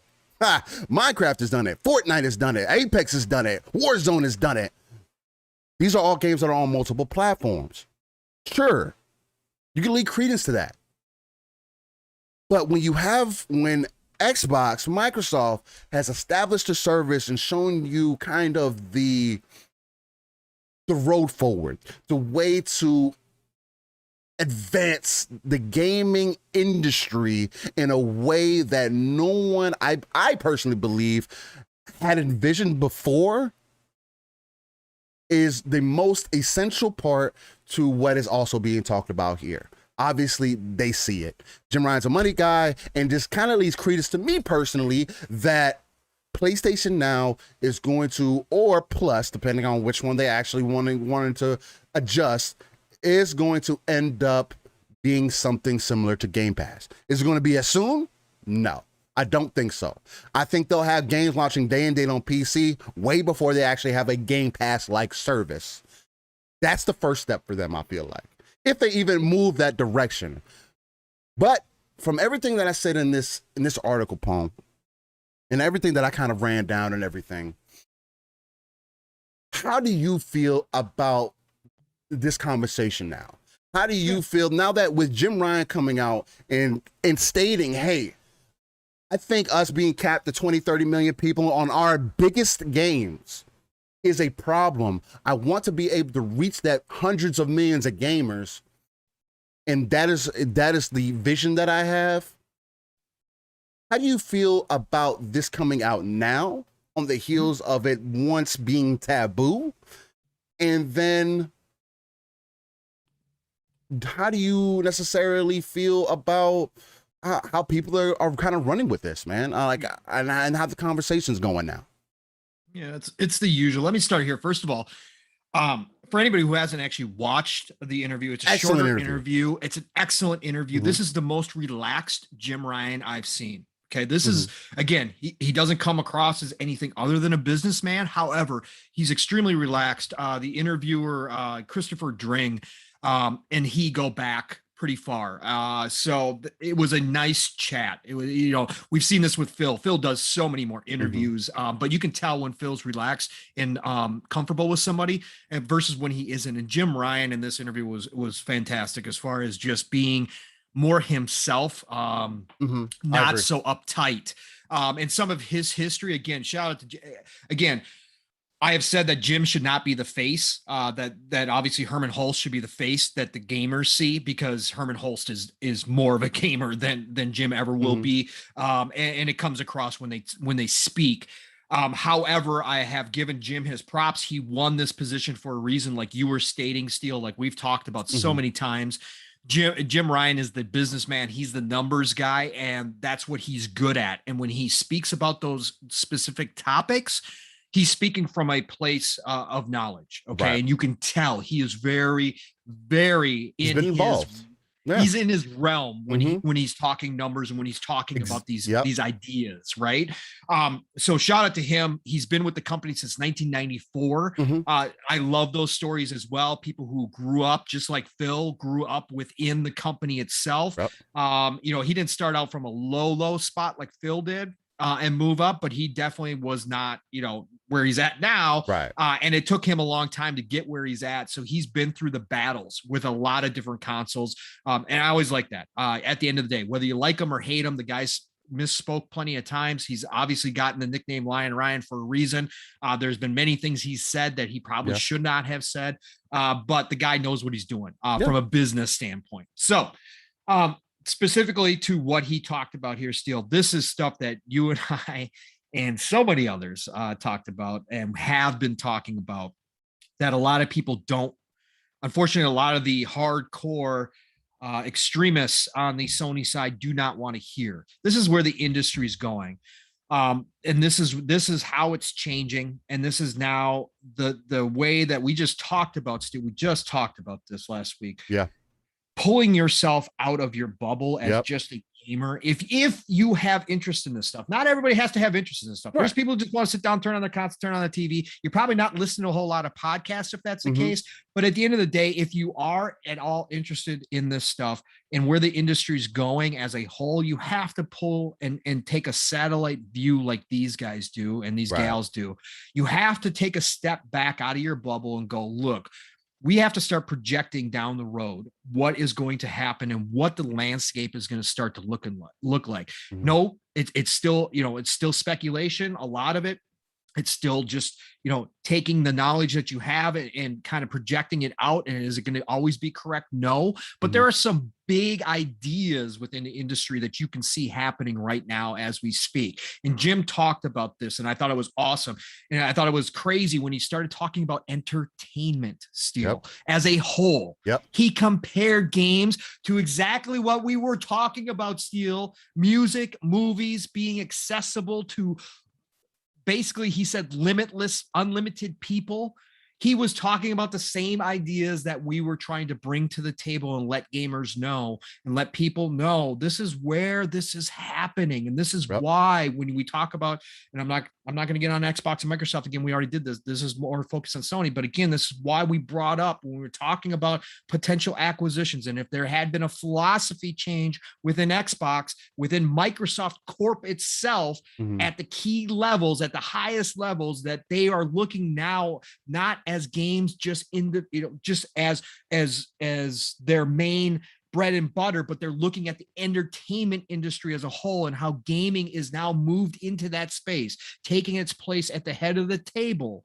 And now you are talking about gaming alongside music, movies, TV, etc. Exactly. When you do that, that changes your focus. And obviously Sony is already a part of the movie and music industry and have been. Jim is now talking about that group as a whole and how he's going to get his game specifically on PlayStation to that level, to at least have people be able to access them as easily as movies and music are nowadays. And how are you going to do that? Well, guess what? The console market has been capped. It's been proven for about the last 10, 15 years. No matter how big the industry grows, the number of people that buy a box, a setup box, and put it in their house is capped. It's capped. It's not going anywhere. So how else are you going to reach those people? Exactly what Xbox has been pushing for, exactly why they're ahead of the curve. You're going to need a streaming service. You are going to need to have a phone, a service that is accessible through phones, through tablets, through PC, through all of this stuff. You're going to have to move your games like Steel you were just talking about, which is probably which is the easiest for Sony to do. Let's talk about that. Sony is not in a position that Xbox is because they did not build their infrastructure. They do not have the servers that Xbox naturally has because they're a part of Microsoft. They don't have that capability. So what's going to be the easiest point of entry first for their games is going to be the PC market. The PC market opens up another whole avenue. They've been dangling their toes in the water for a while now, but I think that's going to be their first move. That's why they bought Nixxes, was to help with the porting of their games to PC. They are moving in that direction. And I think what Jim is doing here is slowly but surely getting his fan base. Again, he doesn't need, they're never going to bow to their hardcore extremists, but he understands that they're there, and he understands that social media wise and in those kind of spaces, that's what you hear a lot of. So he's going to get his fan base used to the idea that the games are going that direction. And it's only a matter of time before you see those games drop, if not day and date in PC like Xbox, within 3 to 6 months of initial launch, because he understands that is a whole nother untapped market and a whole nother stream of revenue that he has to get going for PlayStation. And this is good. This is great. This is what we talked about. More money, more content, more money, more stability. That's what you need. And Sony needs it because they rely on PlayStation so much. As a corporation, they have to have those streams solidified. And so PC is going to be the first market you break into. And I can guarantee you behind the scenes now, you used to be able to get, Jez just brought this up yesterday on Xbox 2. Again, shout out to Jez Gordon and Randall Thor over at Xbox 2, but Jez brought it up. They used to have an app for Android that you could access PS Now. They took that off the market. And Jez was surprised. Yeah, Jez was surprised because he actually went to go play and couldn't find it. They actually pulled it. Well, guess what? Earlier this week, just another little piece of information. They went out and they got one of the executives from the Apple games store for their Apple Arcade executives to obviously help get them back into the mobile market again. They are looking at this stuff. They need to reopen up these avenues again because they understand the future is all about accessibility and engagement. And again, this is nothing new. Like you said, Steel, had you taken these quotes and just said, who said this? Mm-hmm. A lot of people who have been following the industry would have said, well, that was Phil Spencer. And you wouldn't be wrong. He said similar things back in 2017, 2018 when he took over. He talked about a lot of these same ideas. Again, his numbers at this point, and him and Satya's numbers are bigger. They're saying 2 billion, 3 billion people reach. Yeah, but that's what Jim Ryan is saying. A lot of people have said, well, there's not a difference. Jim Ryan is talking about hundreds of millions of people experiencing the game. Well, just reaching 2 to 3 billion people, an individual game is not going to see 2 to 3 billion people engaging with it. Mm-hmm. What you do get though is the multiplayer on the back end, right? Like Jim said, where a hit right now for PlayStation is 10 to 20 million people get to enjoy that game. Well, if you reach 2 to 3 billion people, you could see a tenfold increase where all of a sudden 100 million people enjoy a game. Exactly. If we get to that point, right? So that's what they're talking about when they talk these numbers. But I'm glad that Jim came out and said this. I think it was an important step that he starts, and they have. This isn't the first time. If you go back and read some other interviews, they've talked about ideas like this before. But having a fireside chat at this point, when we know that Game Pass is exploding, when we know that Game Pass is carrying a narrative right now, starting to grab mind share from people, to have Jim come out and talk about this, it's just good because it reinforces the idea that they are having these internal talks right now. They understand where the industry is going, even if their hardcore extremist fan base doesn't want it to go that way. They understand that the future for the mainstream, for the masses, is in that accessibility, is in the ability to sit down with whatever device you currently have in front of you and be able to grab your library of games and be able to enjoy them wherever you are. And it's also was fantastic to hear Jim talk about the entertainment as a whole, like we talked about, Steel, because that means that we were close to the mark talking about that in the future, when Sony does eventually catch up, and make no mistake, Sony isn't going anywhere as far as PlayStation goes.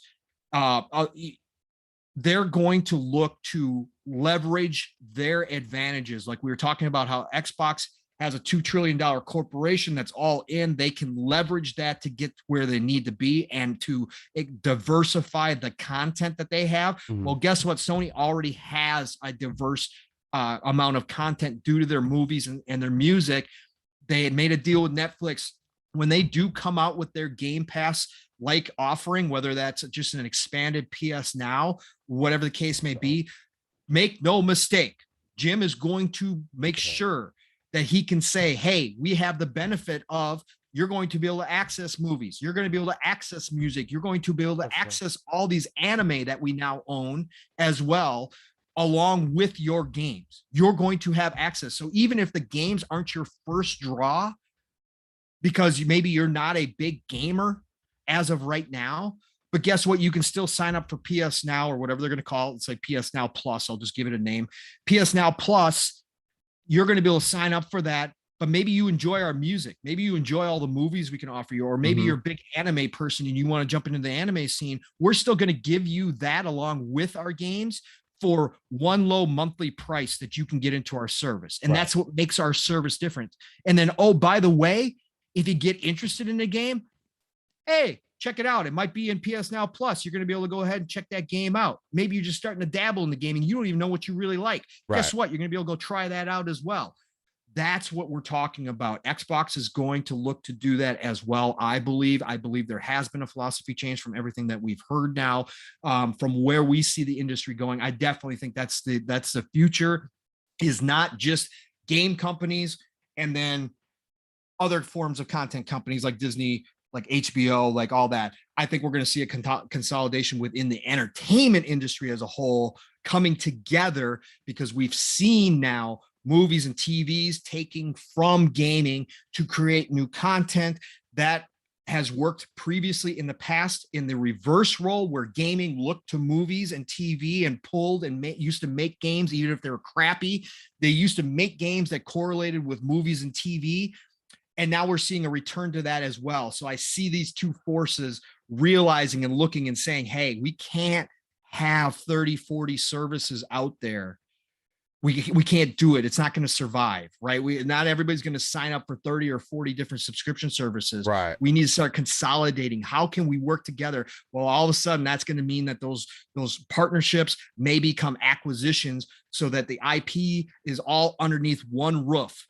And then you offer it in one service, like a Game Pass, like a PlayStation Now Plus, whatever they're going to call it, service, where everybody can have access to movies, TV, games, blah, blah, blah, et cetera, down the road. That's where I see this industry going. It's going to start this gen. We're probably going to see it, accelerate towards the end of this gen into the next one, depending on how things work out as technology catches up. But Jim Ryan was specifically talking about that. And you know what was funny, Steel? It brought a huge smile on my face when he was talking about art, right? He was talking about that idea, and you've been all over this, brother. And me too, but you specifically love to talk about this part of it, that games are an art. That's not even a debate anymore.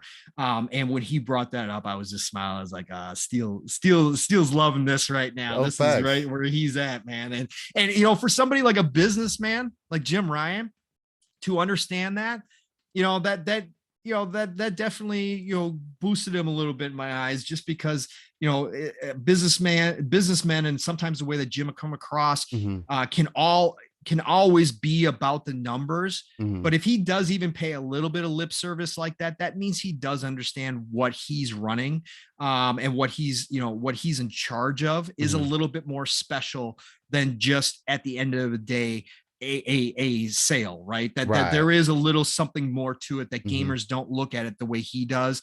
I loved his little lips, his speech, when they asked him what games he was playing. He went back to Ratchet and Clank and all that kind of stuff. But at the end of the day, we all know Jim's not a hardcore. Jim ain't no gamer. Jim is not a gamer. But the numbers speak for themselves, and he knows what he's doing. And there's a reason why, like you said, Sean Layden is no longer there. Sean Layden's had some interesting interviews. Sean Layden is coming back in the spotlight lately. You said some interesting things too.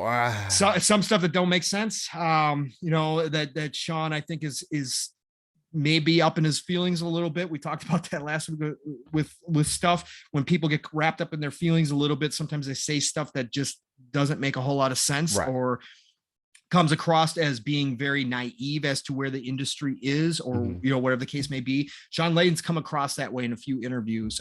He's still a great guy, still love him. He's a gamer at heart. He was a huge proponent of the indie game scene. A guy who saw games truly as art and thought that everybody had deserved a chance, a shot at making it. And so from that standpoint, I love the guy. He's closer to Phil than obviously Jim is, or even Herman Holst is. I think that those two were brothers from another as well, in the way that they thought of gaming. So I will always appreciate Sean Layden. But Jim Ryan, again, knows where this industry is going, understands where he's got to get PlayStation. They are way behind. They're going to have a catch-up phase. They are going to have to make some moves. I think that he was speaking. Look, I don't ever think, again, Steel, we've talked about this too. I don't ever think they can have a 1-for-1 Game Pass service, right? I don't think they can match it 1-for-1. From a money standpoint, they don't have the money to invest. They're going to have to they're going to have to get some outside resources. Okay. And I think a lot of this stuff that he's starting to throw out there now is for investors. I think a lot of what he's speaking to is for the money guys out there that are going to buy into their future plans. Sony's strong. PlayStation is the strongest name brand out there going, right? We know this worldwide. I'm talking worldwide. I'm not talking about individual places, but PlayStation overall is one of the strongest brands next to Nintendo out there as far as gaming goes. Again, there's nowhere you go where you say PlayStation that somebody doesn't know what you're talking about. 100%. Right? 100%. That's the way it is. Yeah. So investors are going to be all on board in buying into what Jim's saying, especially when he starts out throwing numbers like hundreds of millions of people. right? That's Right. those signals to everybody. Hey, we're in this also, like you've heard Phil say, 2 to 3 billion. We're in this also for the big numbers, the big sales, right? Mhm. We're not just satisfied with where we're at right now. We want to grow bigger, because if they do want to catch up, if Right. they're going to have to go to a third party for servers, which we already know that they have a deal with Microsoft for Azure, Yes. but we don't know how big that deal is, and we certainly don't know if that deal includes the amount of servers they would need to offer a service like Game Pass, because we just saw how huge the investment was for Xbox. They literally kind of cut off one of their fingers, because they had to take Series X server, Series X chipsets to upgrade the server blades, which could have been an actual Series X sale right now. Yep. And that's a lot. It's a lot, because you need a lot of server blades to run what they're trying to do. So Sony's going to have to go outside for resources to get what they need as far as the back end goes to start something like this. But they are starting. Make no mistake about it. So that's where I'm at with Steel. Great interview. Love to hear it. Again, just confirmed a lot of the stuff we've been talking on and speaking on here, for sure, and letting people know what was happening. Again, their extremist base are going to have an issue. I already saw some spinning of it. I saw some people saying, well, he wants to grow his console market bigger. Look, no, that's not what he's talking about. That's not what he's talking about. Not what he's talking about. It's cap. It's cap, people. He's not going to get into other places. He needs to move elsewhere with accessibility, and he knows that. Yeah, 100%. That's the main thing for me for this particular topic, is that you can't spin this, man. Like you're forcing. Now, look, everybody's open to interpret things however they want to interpret things, right? I don't care about that. You talk about whatever you want to talk about, how you want to talk about it. But if you're taking the interview for what it is, there's no spin on it. He's saying exactly what everybody else has been saying, as far as having a service that's going to reach more of an audience than just the console. He said it in the interview: service, not consoles. Nobody is going to buy 1 billion consoles. Point blank, period. You have 3 different consoles in the market currently, and they can't touch 1 billion. There's a deeper problem. And people have to get out of this mentality of, it has to be in my ecosystem. It has to be this particular thing. Oh, if my system doesn't grow, then what's the point? If gaming doesn't grow, then what's the point? Gaming is bigger than it's ever been, and I bet we're still going to be damn near capped out by the time we get to the end of the generation, if we keep going the way that we're going with this mentality. That's why me and Pong say, hey, pull yourself back and look over the top. Take that RTS view and see, and look at the other options that you have, or scroll to the other side of the map and see what's over there. There might be some resources over there, right? Just to put some gaming references in there for y'all. I mean, it's one of those things to where if you cannot pull yourself out of it, you are going to be left behind in this ancient thinking. At this point, it's almost lethargic that people can't get out of this whole one side versus the other side mentality. We're trying to grow it bigger, not stay in the same space that we've been in for the last 20 years. And it's going to continue if it doesn't change. That's why he's saying the things that he's saying.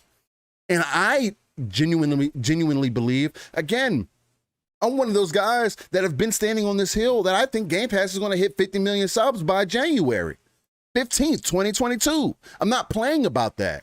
Do I feel like it's because of Halo? Yeah. But guess what? Just like Disney did it, Disney didn't just have 200 million people out the gate. Disney had like less than 50 million people for a while. And then content started dropping. I think they had like 20 million people, if that, 15 million people. And then they started dropping content, Star Wars, Marvel, Star Wars, Marvel. And now they have over 200 million people sub to their service. And they can't unsub. I can't unsub from Disney Plus personally, because they're giving me a ton of content that not only my kids love to watch, that my wife loves to watch, that I'll get to watch whenever I have a moment. But they have constant IP. They have IP in there that keeps me invested. And that's the same thing that Xbox is doing. That's the same thing that PlayStation is going to do. And I think it's the same thing Nintendo's going to end up doing at some point. There's not a reason. They're not just rolling in retro games for no reason. Whoa. Slow down. Nintendo, okay, maybe by 2050. Okay. Maybe. Maybe. No, and understand, like, Geezer Brown brought up a good point. Slow down, guys. We're not there yet. Consoles still king for now. Consoles, your hardware is always going to be king, no matter what. Yeah. But your hardware also has a service behind it. Or within it, I should say. That's the number one thing that makes the Xbox ecosystem attractive, at least for me personally. And I feel like I can speak for Pong also, is that the ecosystem, the services, the customer service, the overall network is solid. And it's an amazing, and it's an amazing thing. And I feel like more not just brands, but more companies should be looking at that. Comparing it to Netflix, comparing gaming to Netflix is two different things. Yep. Comparing gaming to any other type of media is two different things. Music you can turn on whenever. Right. And it's play. Gaming, you have to put attention to. And that's why it's making this steady incline throughout the years, especially throughout the last couple of years, is because gaming has went up. But at the same time, I believe the numbers, they were saying that, gaming has fallen off since last year and less people are gaming than they were previously. And it's like, yeah, but it's still up from what it was before.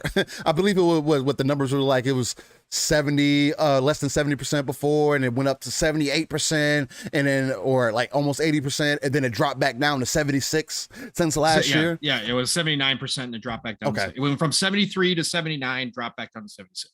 So, okay, and that's something that we would come to expect. But out of that difference, there are people who are going to stay invested. I saw an article, I believe it was yesterday actually, that I was reading up on, that was saying that older gamers, I believe it was between the age of like 35 to like 47, are like the biggest part of the gaming industry right now. Like they're the ones like kind of carrying it right now. Gen X, baby. You know what I'm saying? And then along with the people right behind them, which they called millennials or whatever the case might be, that they like to consider us as, it's 90s kids and whatnot, late 80s, early 90s kids. We're part of that also. We're going to be the same thing. We're going to get older, and we're going to also be the ones that are funding the ecosystem. It's just about reaching that audience, man, branching out. And again, that's just all about what the overall goal is. Everybody has a similar goal. Yes, ideals change, mindsets change, and we just have to be open to it. Yeah. And if you can't be, and you're going to close yourself off and you continue to downplay what's happening or try to defend your piece of plastic and say that it loses value because the company behind your favorite piece of plastic is now trying to expand their horizons, guess what? You're in a losing battle. And if you're going to come on social media and try to destroy other people's fun because of it, because you don't like where it's going, and you want to try to get that, you want to try to run with that narrative, and you want to try to bully other people into believing that, or to try to come to your side and hate on people who don't, because they're happy for the industry that it's growing outside of what it used to be. Guess what? Get some help. Get some help. As I always say, get some help. I don't know what else to tell you. Shout out to Yobi for saying if he missed out on the opportunity for the get some help segment. Get some help. Shout out to Yobi. Yes. No, get some help. Yeah. Because you are clowns. Yeah. You are a clown show.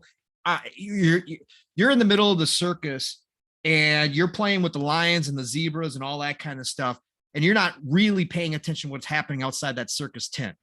And again, for you guys to come off as knowledgeable gamers or as people who are positive for this industry, you're not.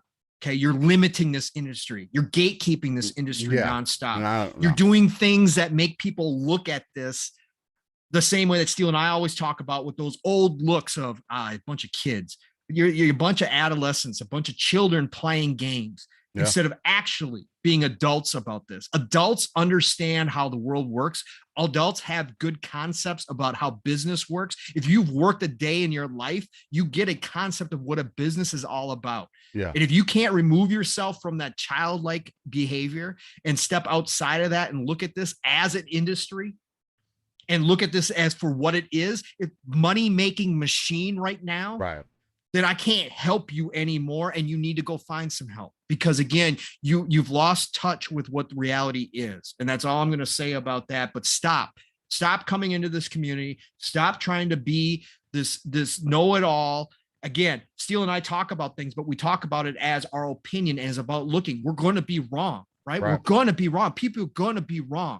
But you want to know what's really wrong is trying to tell other people how they need to think, or telling other people what they need to enjoy, or not letting people just have fun because they make a post about a game with a screenshot and say, hey, I'm really having a great time with this game, and walking into their comment section and having to somehow downplay it or destroy it or try to say it's trash. Why are you playing that game?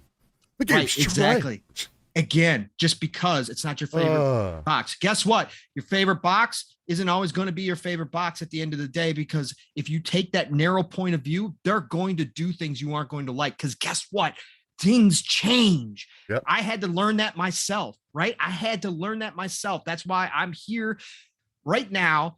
And I can simply state that Star Wars isn't the Star Wars I grew up with, but I can still say that I love my Star Wars. It just ain't for me what they currently did. Right. And I'm okay with that. I have to sit back. Yes, I can go on a rant about it and I could talk about what they did wrong. Yeah, but at the end of the day, I'm not going to tell somebody else they are wrong for enjoying that. I'm not going to tell a younger person who went out and watched the new Star Wars and absolutely loved it and found something that they really liked about it. I'm not going to tell that kid they can't like it, right? Why? Because it just changes, man. And that's okay. If it's not for you anymore, it's okay. You don't have to go down kicking and screaming in flames. You can just say, you know what? They've moved on past me. Nintendo moved past me in a different direction. I ain't with it. That's okay. I still respect the hustle. I still respect what they got going on over there. So stop with the gatekeeping. Go out there, get some help. Dragonheart Yobi, I hope that was enough. Get some help for you. Love you, brother. Man, yeah, no, I think this, I'm excited, Steel. I'm excited to see what this gen brings, man. Me too. There's so much going on, man. I can't wait to see where we're at. Me too. I mean, and we keep touching on that, man, where again, with golden age of gaming, age of accessibility, age of just potential, honestly. We should probably get that on a shirt and start selling that. To be completely honest, along with the get some help shirt. Get some help.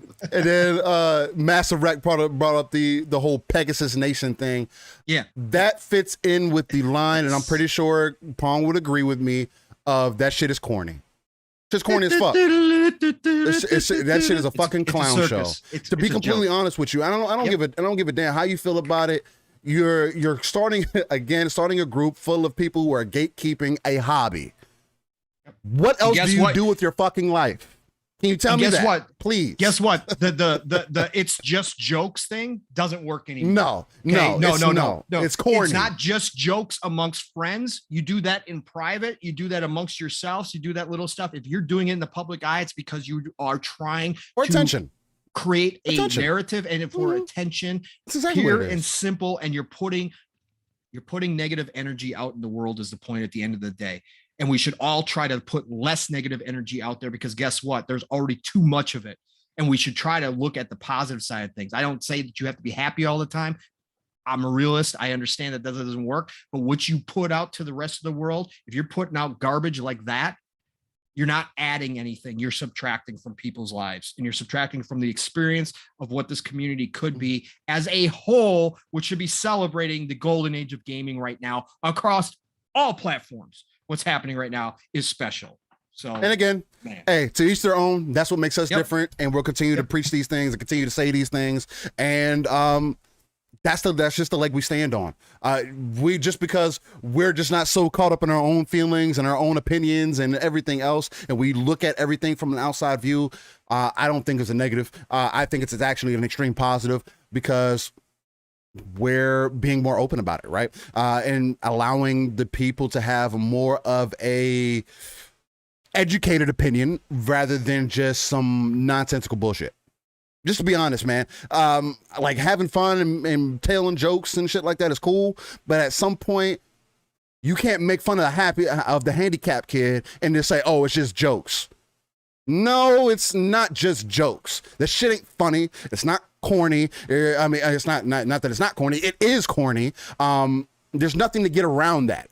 If you're dancing around it, you have a deeper problem. Like Pong said, yes, Master Rect, I did watch Dave Chappelle. I thought it was awesome. But like Pong said, you need to get some help. With that being said, that's actually a good point, Pong. Did you, well, you don't watch much TV, but did you get any, on a side note, did you get any sights of the new Dave Chappelle stand-up?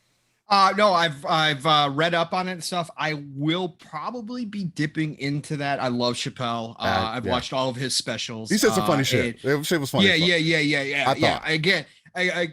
Again, this is a whole nother topic for a whole different show. Yeah, facts. But at the end of the day, nothing but respect and love for Chappelle and keeping comedy real, because there are now people that are trying to shut down comedy because they don't like what people are.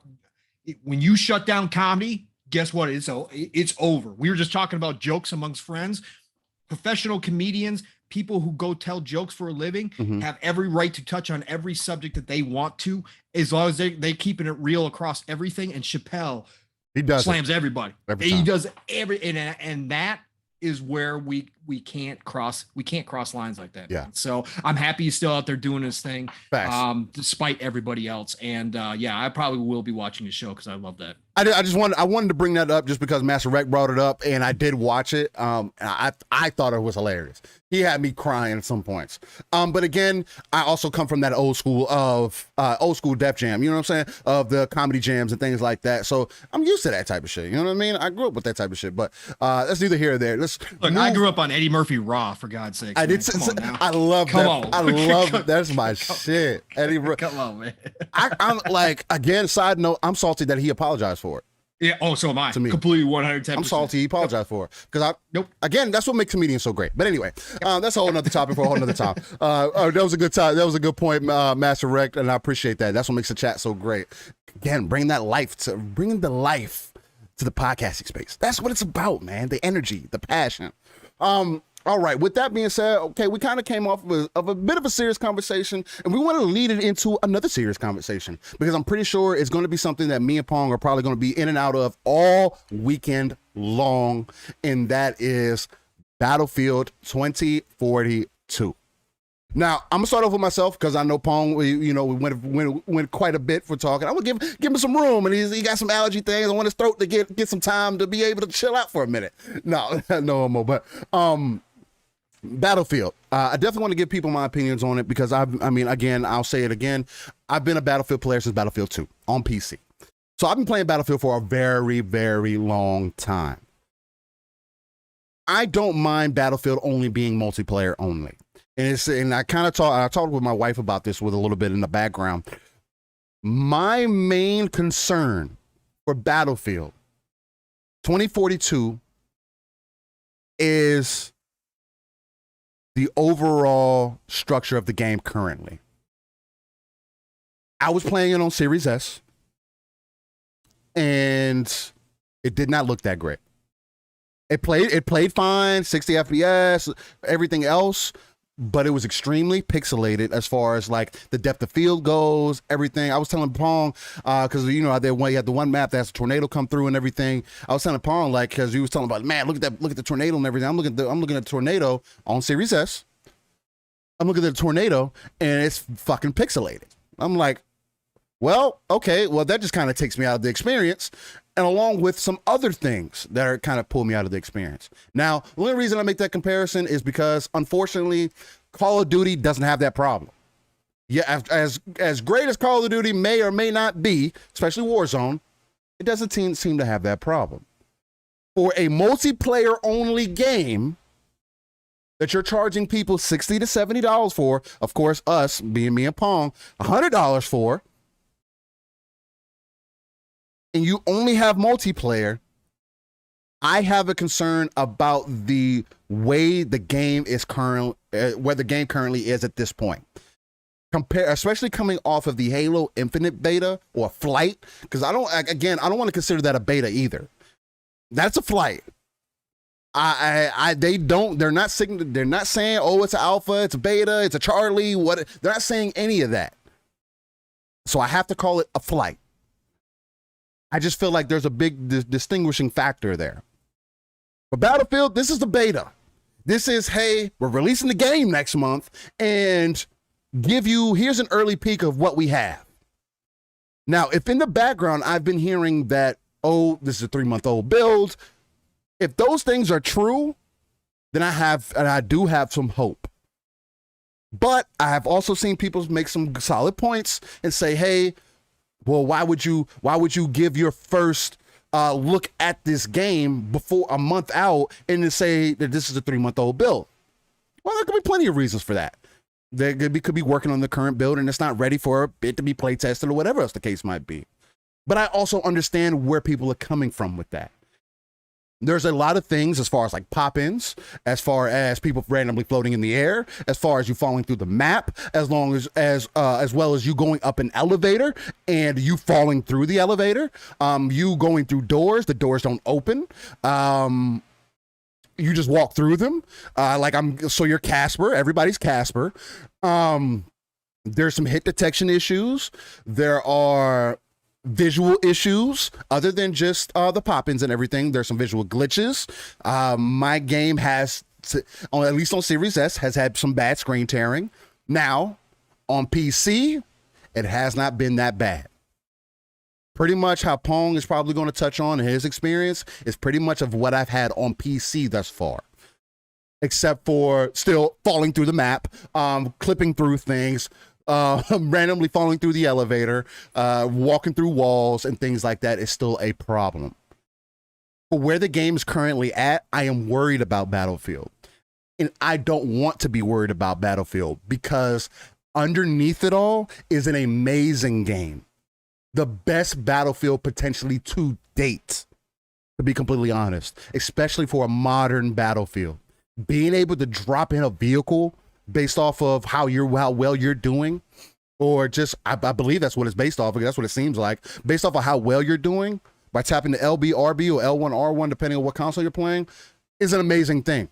You're not stuck in the middle of the field no more. You can call down a dog, you can call down a vehicle, you call down a tank. You have so many options available to you. Not only that, but me and Pong were playing together and we're having an amazing experience. Having that classic Battlefield feel, going around point to point, catching bodies, picking each other up, continuously pushing forward. And it was just mainly me and him together, but it gave you that classic Battlefield. Man, we're in war, we're killing folks, we're picking each other up, we're keeping each other ammoed up, and just making sure to push forward throughout the map. I am leaning on the fence of team, please delay this game. Reason being, one, I feel like they could do something iconic with the date. It being 2022 next year, I feel like it would be an amazing thing for them to really play off of that and say Battlefield 2042 releasing 2022. I think that would have been an amazing marketing thing for them. Not only that, but it would give them plenty of time to make sure that the game is right. Because I would hate for what to happen, Battlefield to come out, have the same thing that happened with Battlefield 4, people not play the game until way later on, and then by that time, it kind of doesn't matter. That would be extremely irrelevant, especially for, not irrelevant, but it would be extremely unfortunate for a game that they are charging you $60 for. I don't think in the current standing of the game, it's worth the $60 to $70. Does that mean that it's going to keep me from investing in it? Probably not, because I'm a Battlefield fan and I can see it. No matter if they put it out next month or not, I know within 3 months at the bare minimum that this game is going to be right. And me as a Battlefield fan, I can't help but to invest because every Battlefield has been solid, especially at least for the modern ones. I wasn't a fan of Battlefield 1, and I wasn't a fan of Battlefield 5 really, but I can't deny that they played smooth. They did. But they also, again, going along with this whole Battlefield stigma, did not come out that well on release, which is why I want them to push this back, because this is one of those opportunities that can make or break Battlefield. It really can. It has a lot of things working in its favor, honestly. It looks and plays better than Call of Duty does, Vanguard at least. I know that for sure from everything that I've seen between the two. I haven't had a chance myself to play Vanguard, and I'm not going to play it. So Battlefield is in a prime opportunity because it's different enough from Halo and it's different enough from Call of Duty to stand in its own laurels and still survive with Halo. It can. I, again, would personally want them to push it back just to do more polishing, to do more work on the back end, to make sure that this game comes out as complete as it can possibly be. Now, people are going to say, oh, well, you didn't feel that way about Halo. Again, Halo is the only game that is on one console that has to do everything. Battlefield is doing one thing, along with customization, because I don't want to make it seem like it's simple, because they're adding every era of Battlefield into this game. But they're doing one thing, and it needs to be done right. It needs to be smooth. It needs to play right, and it doesn't need to get necessarily, because who cares about Metacritic? I don't care what it gets on Metacritic, but it needs, in the eyes of the user, in the eyes of the player, needs to be seen in its best light possible, especially when you're comparing it to other betas or other flights that have come out around it.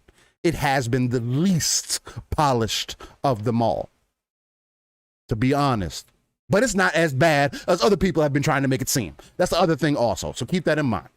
But with that being said, Pong, I want to pass it off to you because both me and you are pretty much on the same page as far as how we feel about Battlefield. We both love it. We want it to be the best that it can be. The main difference that I know is that you want the game to release on the release date. You want it to release next month regardless. Now, I also know that you said, hey, if it has to happen, it has to happen. But you're selfish, as a selfish gamer, want it to come out because you've been having a blast with it, right? Yeah. You haven't been having the issues. And again, we're not here to undermine anybody else's issues, whatever else the case might be. We know that. We always do that. We always make that aware that, yes, this is our experience and only our experience, and kind of go off of keynotes from other things that we've been seeing. In your personal opinion, how are you feeling about Battlefield? How do you think that the game needs to be delayed for the betterment of Battlefield? And is this kind of like a 1 in a million opportunity for DICE and Battlefield as an IP just to get it right? Yeah, like, look, this is tough. Let me start. I did this on Xbox Ultimate last night too. First of all, I'm not going to take away from anybody else's experience. I watched Mav's live stream when he was live streaming it. So I saw what he was seeing. Mm-hmm. And he had much bigger issues than I've seen, right? The extent of the issues that he was having on screen mm-hmm. Was to a much greater degree than I've seen playing this game. So I know the experiences of people are real. I'm not taking away from that. Again, as Steele just said, personal experience is what it is. Maybe I got lucky. Maybe I got lucky. Maybe for whatever reason, I don't know. Mm-hmm. But I have not had the problems to the extent that a lot of people are having. And there does seem to be a little bit of cyberpunk going on here. Yes. In which some people are having a completely different experience than others. Yeah. Again, not to say that not that again, there was people playing Cyberpunk on Series X that were having major freaking issues the same as like the last gen. Mm-hmm. And then there was some of us on next gen on the series console that we're not having hardly anywhere near those problems. So, Right. and I think I'm seeing it's so strange. Like this is happening, like that people can have these wildly different experiences with it. Now, yeah, I'm not saying that my game is bug free by no means. Hell no. Okay. This game, that gunner seat. Yeah, the gunner seat. Look, people flying up in the air. I've seen that. You know, Mav had one where he was sliding across the map. Okay, I haven't had it to that degree, but the twitching, the weird body stuff, all of that I've had. I've had the shadows flickering, just not to the extent that was on his screen. His screen was like, whoa, it was like a trip, right? It was like a trippy experience. I've had the shadows flickering. I've had the artifacting. I've had that stuff happen. It just hasn't. And again, I've stated that this specifically on this show. I am a gamer, and not everybody's like this. By no means. I know I'm in a small percentage of people, or a smaller percentage of people, I should say, in the minority. Bugs to me don't affect if I'm enjoying a game, unless they are game-breaking bugs. Yes, that has to pull me out. I can put up with a lot more than the average gamer, and I get that. So again, when I speak about games, I'm straight up front about that. That I will point out the bugs, but there are people who see screen tearing in games.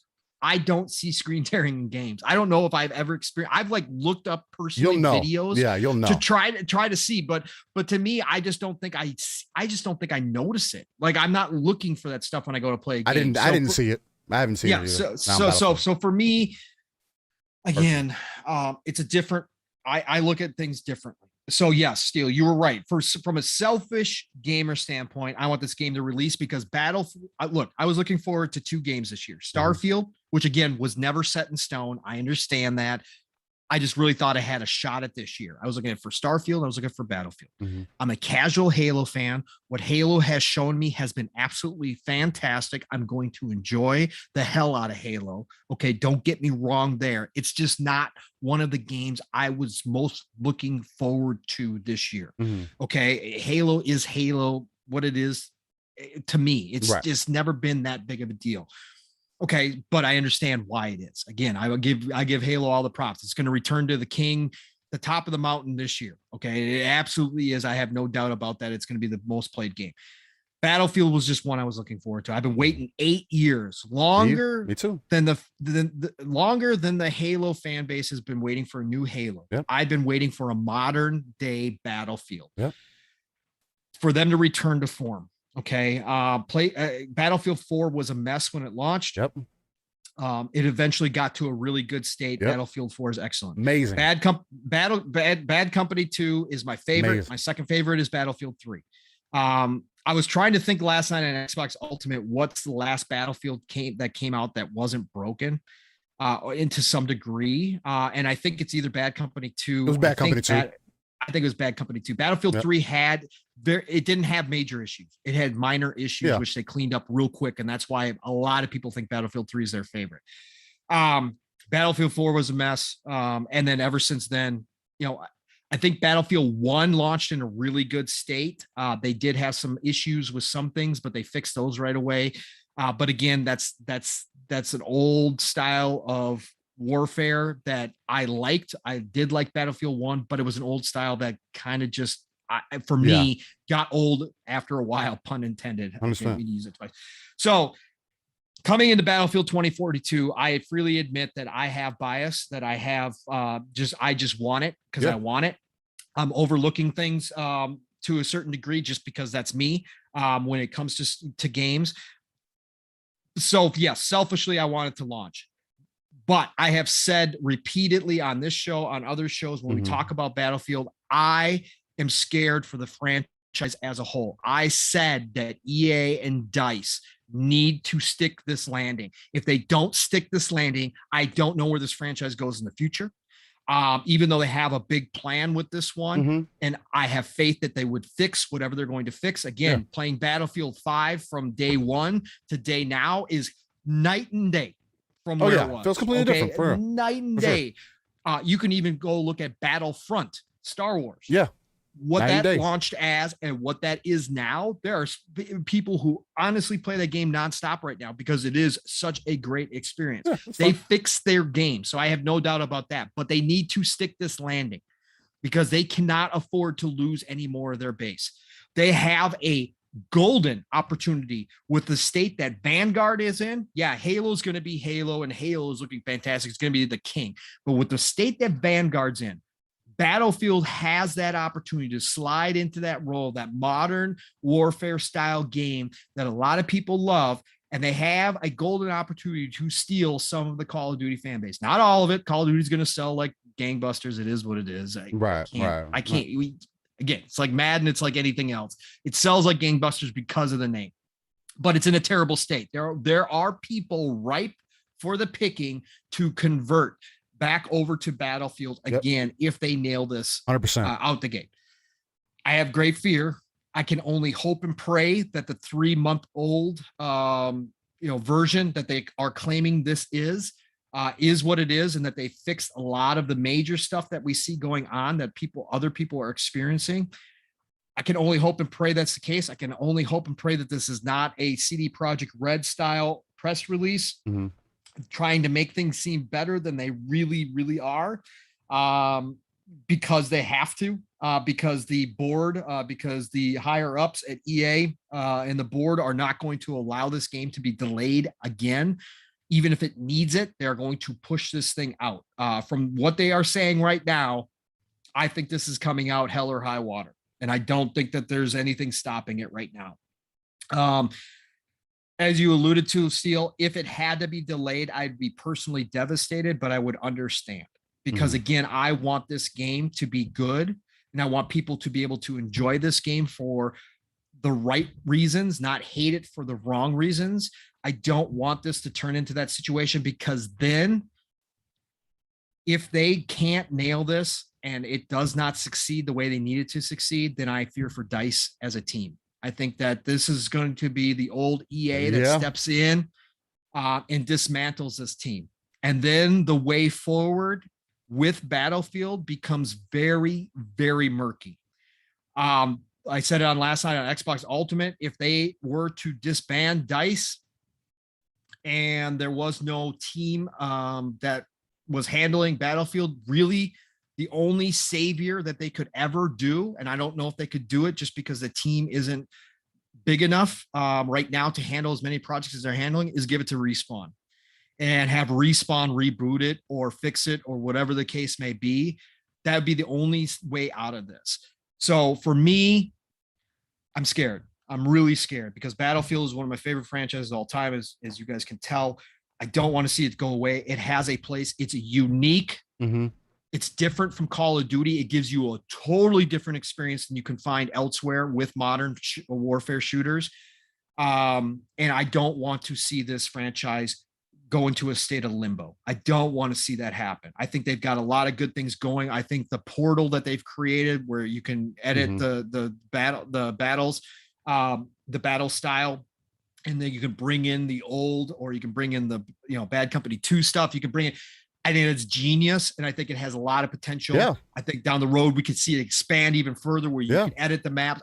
I think it has a ton of potential, and I don't want to see this thing fail. Like you were talking about, Steel, my experience within the beta, I've been playing it every night when I've had the chance. I'm up to like level, I think 15 now. So I've put in the time in this game, and I'm still having a great time. Like you were talking about, Steel, the day that we got the team up and play some of the night we did.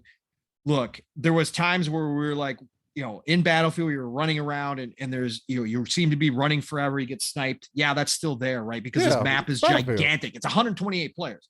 This map is gigantic. It's Battlefield. But when we got into that point-to-point firefight, Steel, there was, when you rescued me like 4 times, when I was down like 4 times, we probably had, I don't know, looking at the map, it's hard to judge, but I think I'm guessing we must have had about 40 to 50 people between those 2 points on both sides, battling it out with copters overhead, with airplanes. Tanks rolling in. Dude, that was crazy. Yeah. Like that was classic Battlefield 3 feeling. That was peak Battlefield. And there's nothing like it. Like I was just having such a good time. I still got sick and tired of me going, God, man, this is so much fun. Oh my God, oh my God, I feel like I'm back in the old days again. It was just straight up. There's no other experience like that when you get that big of a group of people on one point trying to battle. Well, actually, it's now because the way they've done it, a couple of the control points on the conquest map are now broken up into like point A, point B. So you have to control both and actually in order to actually have that control point. So you get these battles where the enemy's on one side, they've got one half of the control point, you got the other half of the control point, and you guys are coming across, and you got the tunnels underneath. Mm-hmm. That whole tunnel thing is fantastic, like trying to control the tunnels. I love it. I absolutely freaking love it. Like you said, the base, the core gameplay is there for this to be special. The weather that they've added in, the tornado is absolutely just a sight to behold. The rocket ship taking off is a sight to behold. The videos that people, I'm not one of those guys that does crazy things in Battlefield. I'll have my moments where I do, some cool stuff. But I'm not those guys that plan it out or that have the knack to pull those things off. But man, the videos the things that I've seen already, I saw a guy use his drone ability, leave his drone on the ground. His buddies came over, piled up a bunch of C4 on it, right? That's all this big pile of C4. And then he took off the drone and flew it into a helicopter, and his buddy blew it up with the C4. Dude, that's the stuff that just gets me like, oh my God, it's so amazing to watch these guys. I saw another guy finally grapple the rocket. I saw a video where he actually grapples the rocket as he's taking off and goes as high as he can go before the rocket and the grapple disappears. And he was way above the map. It looked like the overview map when you're spawning in. That's how high he was. Man, that stuff is just classic. The only in Battlefield hashtag. That's the stuff that I love about this, and that core gameplay is there. The guns feel great. Yes, I do. The sound when it's working is off the sounds charts. Good. It sounds really good. Yeah, Chris. I have found some issues with the spatial sound with the people walking and being able to detect where people are and where gunfire is coming from.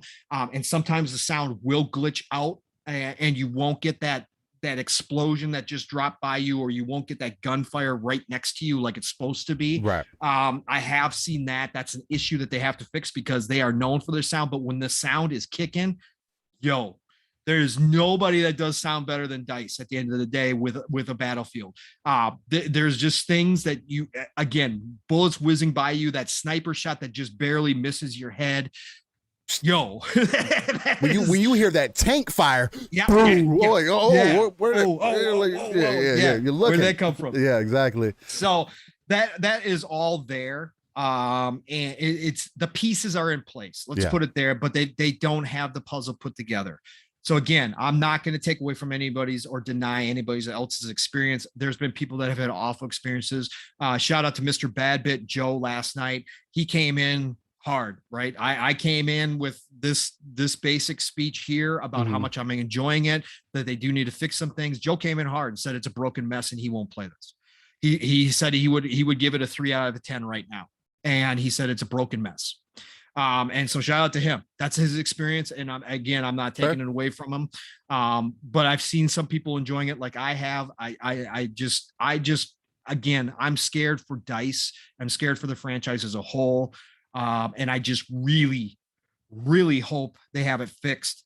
And I go so far as to say is if anybody from there is listening, which again, we're a small podcast, nobody is, but if they were to listen to this, look, guys, if you convince the higher ups to delay it because you guys need more time, do it.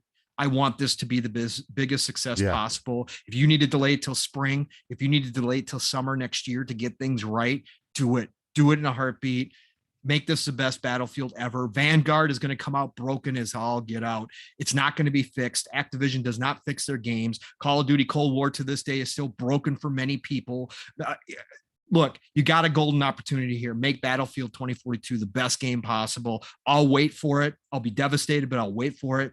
and I'll be ready day one. I know you guys probably aren't going to do that, but that would be my pitch to them. Just take the time you need, because this game is special and it has a chance to be really special. 100%. I'm fully on board with you on that. I actually wanted to bring up some of the things that are brought up in the chat. Sly Crow, the Sly Crow, I should say, as do you guys think Conquest is a competitive mode?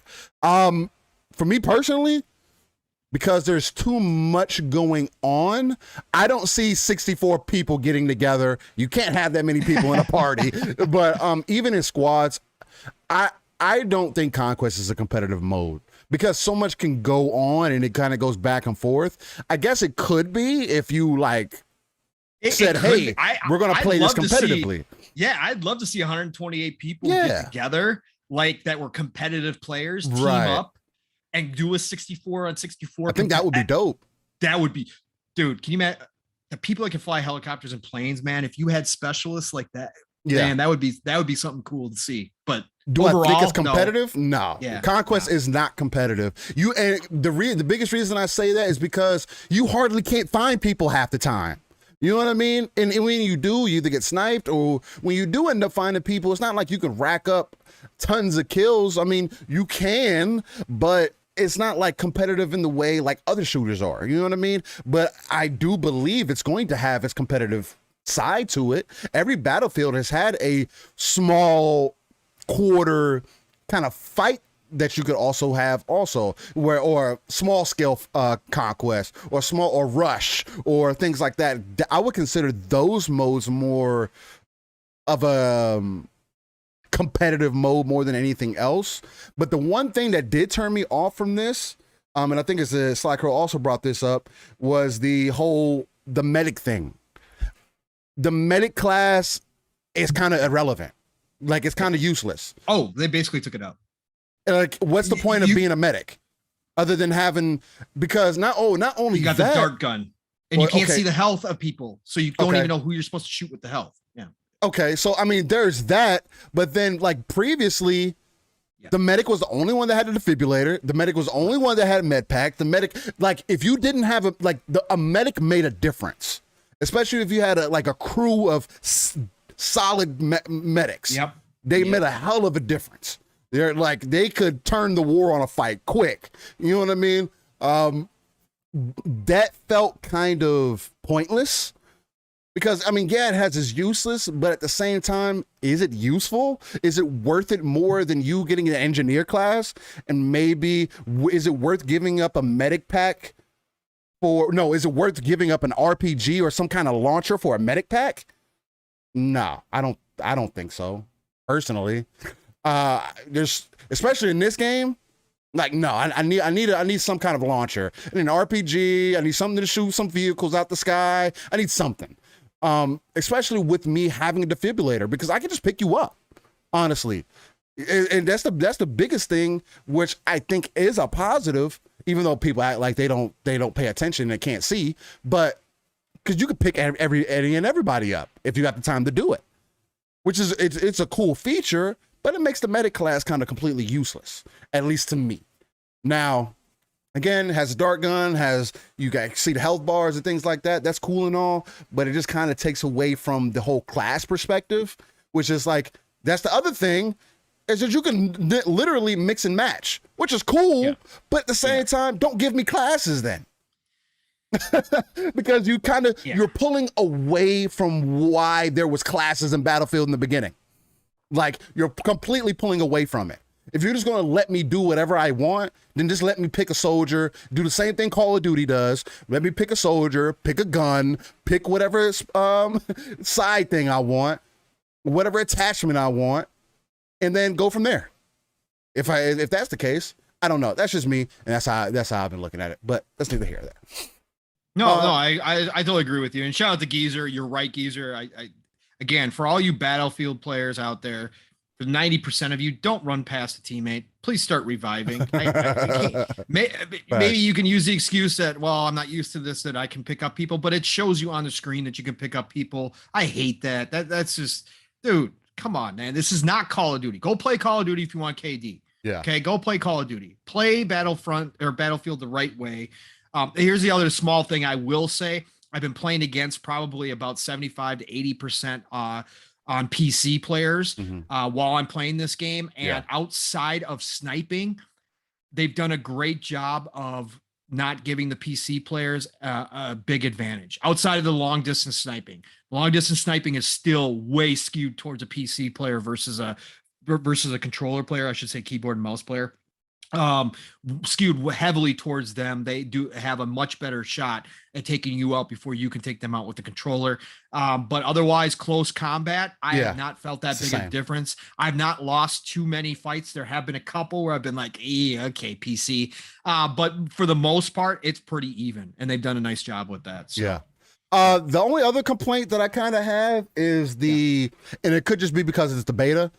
Yeah. I'm playing on PC, Pong's playing on console. I don't have a way to invite anybody. I can't type in a search bar. I can't do anything to get any kind of invite. And it's supposed to be, the game is crossplay, obviously, but I can't send an invite out. Where's the party options? They've come out and addressed that, Steel. Okay. They said they're working on that. They're also working on some UI changes, because I know shout out to Ains Porsche Power over at Season Gaming. He hates the UI, and a lot of people have been complaining about it. It's kind of convoluted. They said they are working. It's not Battlefield 5. It's much better than Battlefield 5. It is. Battlefield 5 was a shit show. That UI still sucks to this. I can't stand it. This is much better. The change on the fly stuff is amazing. I know some people complain that it's too big, that it takes up the screen while you're running. You can't see what you're doing, but it should be a quick change once you know the weapons, what you want, and what you're going for. Right. But to be able to do that, and once you get used to pushing the buttons to make that change, it is quick. You can be in and out of that menu. I love that. But they are working on the UI, so hopefully they do make some changes there. And the X's to like the on screen type is so small to get into a vehicle or to resurrect somebody or to revive somebody. That is an issue too that they need to fix. And also, when a gun falls next to a guy and you go to revive him, because I am a guy who does revive my team, and you pick up their gun? It just swaps. You can't get out of that swapping. Like, it's awful. So they do need to fix some of that. Yeah, again, these things is what makes me worry about it, is because these are the types of things that are like, basic stuff that should have been probably done right away. It's like, oh man, like that's what I was doing with Pong the whole time. I was like, I'm having a good time, but it's like I'm seeing certain things, and it's like, especially on the Series S, I was seeing certain things. I was like, oh yeah, man, I don't know. But then it would turn right back into, okay, now I'm having a good time with it. It's not a problem. I don't know. It's just going back and forth. It is what it is. He said also character identity, Wandering Dust says enemy identification is impossible. That's Battlefield though, man. To be completely honest with you, Battlefield has never been the game to put a name over the other player's head or put some kind of marker representing that that's the enemy. You just have to know, because your teammates have names on their heads. You know what I'm saying? Not until you actually get crosshairs on them. Yeah, until you get crosshairs. Or you got to use the drone, and you can use the drone to identify at people. That point. But Battlefield has always been that way, where it's not going to tell you. It's not going to tell you. You're going to be far away. If a person's far away and they're shooting at you and they just have good aim, you're going to die. And you're not going to know where you died from. It is what it is. Luckily, there is some kill cam, but it is what it is. With that being said, we're about 2.5 hours into the show already. Again, it seems like to be a consistent thing. I don't know if I want to make this a 4-hour show today. I do got some things I got to handle right after the show, take the kids to parks and whatnot. But there is a couple more things that we can touch on quickly. For example, another important thing that I feel like is to bring up is speaking of things that are kind of broken and need some help right now, the whole Marvel's Avengers thing. Oh, Jesus. And I just wanted to bring this up really quickly because, Crystal Dynamics came out and said, oh, there's only going to be cosmetic microtransactions. And now they have leveling microtransactions. And that just leads credence to there being multitude of different things that are going to end up being in this game that they said wasn't going to be in this game. Now, is that because the game didn't do well? Probably. More than likely, that's exactly why they're doing it, because they need to make up their money somehow. I think the game being in Game Pass was a godsend. I felt like the game should have been in Game Pass from day one. Right. To be completely honest, I don't care. Just resting on the fact that it's a Marvel IP is not good enough. You're not Spider-Man, Wolverine. I don't think is going to be able to do it because you just can't say, oh, it's Marvel, so it's going to sell. Sure, but it also has to be a good game. It also has to keep people invested. And obviously people weren't invested. It has the same issue that Godfall has. It has the same issue that what other game had the same thing?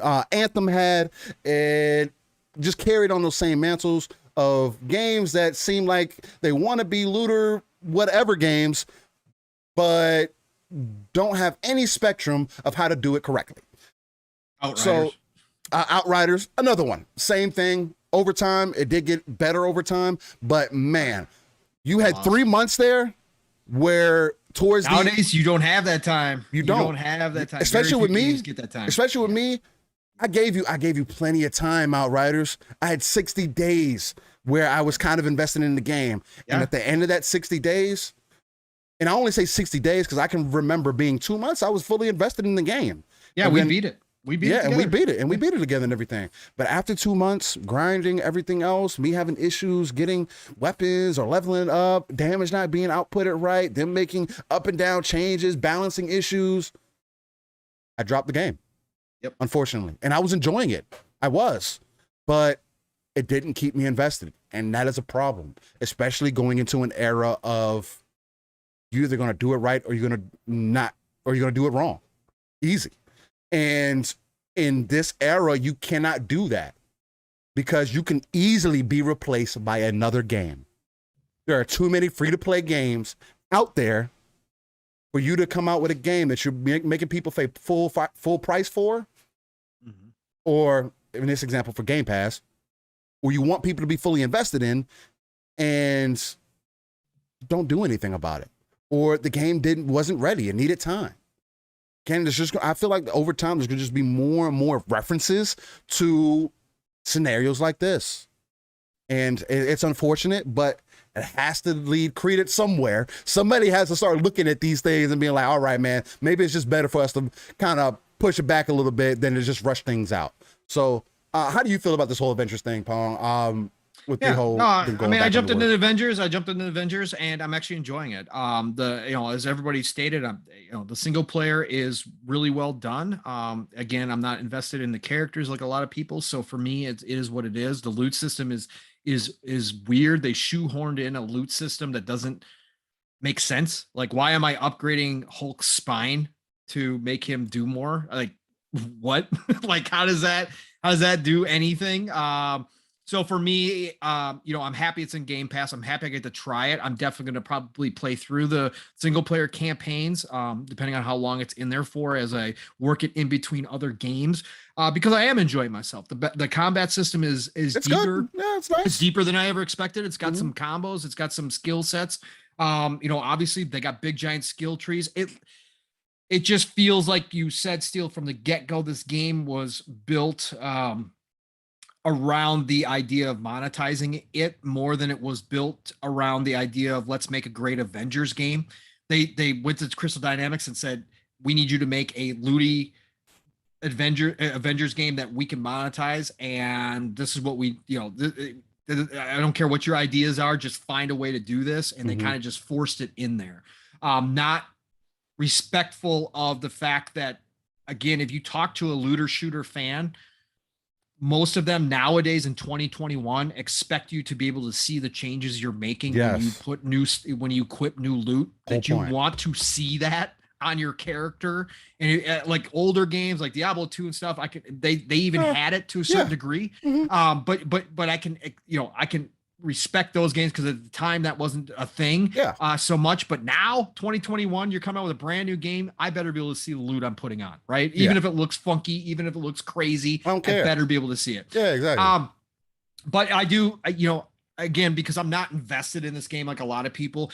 From a business standpoint, I understand why they put the XP boost in there, but don't try to you should come out and address it, because you guys made a point to say something beforehand. Right, exactly. Going to do this. You set the expectations yourself. Like, had you guys not said anything and you just started up with cosmetics, some people probably would have just assumed later on there was going to be XP boost. But to first of all come out and say flat out, we're not going to do anything outside of cosmetics as far as that goes. And then I think it was 2 months later or a month later, whatever it was, they came in and changed the XP gain because they said they were doing it for the players, that the XP gain was too extreme. And it was causing causing issues in the gameplay loop. People, were basically seemingly to say that people were getting overpowered too fast, and it was affecting the actual game itself, because people weren't having the challenge that they should. So they came out and said that. So they adjusted the XP boost down so that you gain XP slower, and now you throw in XP boosters for a premium. You did that on purpose. You did it on purpose. That was a directive. Okay. That was called a directive move right there. You got told, hey, game's underperforming. We need to make up some of this money. Please figure out a way how to do this. Okay. That was a directive. Yeah. That's so you should address it. You should be upfront about this and come out and say what you need to say. I don't, again, you don't have to come out and say, hey, yeah, look, the game sucked sales wise. So now we're going to make, people who want to play pay more, but there's other ways to address this. But from a business standpoint, I understand that that's what they needed to do. Square Enix dumped a ton of money into this project, and it certainly did not give them the return of investment that they were looking for. So I don't have a big issue with it, because again, I'm not fully invested in this. I'm not going to be playing this, 2 years from now. This is not going to be a game that I'm going to be looking at those XP boosters going, God, I really need to do that. This sucks. I'm getting slow. I'm just going to play through it as is, and get as far as I get. And if I get through all the character single player games, great. I don't think I'm going to jump into the end game, because again, that's where I heard it really gets boring. It's just over and over and over again. And that's what looter shooters are, but there's no real benefit to it. You don't see these new loot. You don't get any of that. The visual stuff. Yeah. You don't feel it. You don't feel it. Right. It's just a loot grind to loot grind. Right. And that can get old at the end of the day. So, again, all that being said, this game, I said it from the get-go when they first said what this game was going to be. I'm like, this is the perfect game for Game Pass. This should be in Game Pass very quickly, if not day one, 90 days. It should be in Game Pass. Obviously, now we know there was a contract in place with Sony that was probably had the language in there that prevented them from doing it. So therefore, they waited till that year mark, and as soon as they could, they put it in the Game Pass. And people are reporting, Benji Sales, shout out to him, great friend in the community. He's a good dude. He reported that they are seeing, a lot more engagement with the game, huge numbers, which is to be expected. That's what happens. So hopefully, some people pick up some cosmetics. I've seen a lot of people say, whoa, this game's surprising me a lot better than all the stuff I heard about. So there's plenty of Avenger fans out there on the Xbox side who are probably jumping in this going, God, I love this, and probably investing some money into it, even if they don't have to buy the game. So good on Square Enix, good for Crystal Dynamics. All that makes sense. So happy that it's there. Happy I get to try it. But it should have been done a long time ago. Like you said, Steel, if there was no contract in place, it should have been done right away. 100%. Yeah. So that's Marvel's Avengers in the bag. The other thing that I also wanted to bring up really quickly was the Nintendo OLED finally releasing. Now, again, like Paul talked about in the beginning with the upcoming releases and everything, it's an OLED. I mean, again, there is benefits to it. I do think that is going to lead, of course, it's going to have better picture quality, quote unquote, though do keep in mind it is still a 720p screen. Yes, the screen is bigger also. That is something to keep in mind. I think it also has a little bit better battery life, if I'm not mistaken. I could be wrong on that. And not only that, but I think the key important to this is Nintendo doing what Nintendo does and release another one of their key IPs with a console. That's what they do. Metroid Dread released with it, and they're probably going to sell gangbusters, man. I mean, I've already seen plenty of people on all social media sites say, hey, I just got my Nintendo OLED and Metroid Dread. And you're like, what the fuck? Respect that hustle, baby. Nintendo's going to do it, but I do have to say, Sly Crow says the Digital Foundry made a good review of the OLED Switch, which is cool. They said it compared it to the Vita and everything, and it's a much better panel, which, of course, I would hope so. I would hope After this much time, it should be. I would definitely hope so. So that's definitely good news. I don't think it's going to be necessarily a reason for me to upgrade our Switch now, unless I can get a good profit for it or whatever the case might be. I might. Yeah, Joe brought that up last night, Steel. If you're even thinking about that, head over to GameStop right now and do it. They're giving bonus credit. You get like $250 for your Switch, your old Switch. Oh wow, okay. With bonus credit. Yeah. Oh wow. Yeah, okay. Yeah. I might have to look into that. Because how much the new Switch is like? What, 350 or something like that? 350. Yep. I might have to look into that, man. That'd be interesting to look at for sure. And then again, like we talked about earlier, Metroid Dread came out. We're both looking forward to that. I have some ways to get access to the game. I may play it on Switch. I may not. I don't know yet. I do have other ways to get access to the game. I'm not going to say what those ways are, and I don't condone those ways. So there's that. The other thing is that Far Cry 6 also released. That's been another big thing for people. It's not been a big thing for me. I know we talked about it a little bit last week because it was part of the upcoming game segment and everything. I do see people kind of up and down about it, saying it's more the same, saying it's all right. I've seen also the opposite end of the spectrum, people saying, man, they love it. So it seems like a lot of people are up and down. The main attraction for me is Giancarlo Esposito. I love him as an actor. I think he adds a lot of flavor, a lot of soul to the game, more so than anything else. I feel like, again, with Far Cry leading its credence to mostly being good at having good villains, he's probably going to be a continuation of that. If the game does have co-op, correct? Yes, it does. With the game having co-op, it may be something that I pick up down the road, or depending on when I get some free time or whatever, Pong says, yo, let's play some Far Cry 6. It might be one of those that I end up jumping into. Again, I'm not a super Far Cry fan, but with Giancarlo being in it, it does have me interested. Again, Pong, what do you want to touch on as far as this goes, if there is anything? Yeah, no. First things first, the OLED should be no surprise, as I said in part of my intro. When we were talking early on in the show, the OLED should come to no surprise to people. Again, there's a reason why the OLED gang is out here praising it. I know people still have all that fear of burn-in on the big TVs. Look, a lot of that stuff is overblown at this point. Technology has changed. But as far as a small screen goes, yes, it's 720p, but on a small screen, you don't notice it the way you do on a big screen. Again, the pixels are much more condensed. It's a much better look. Never noticed it on the Vita.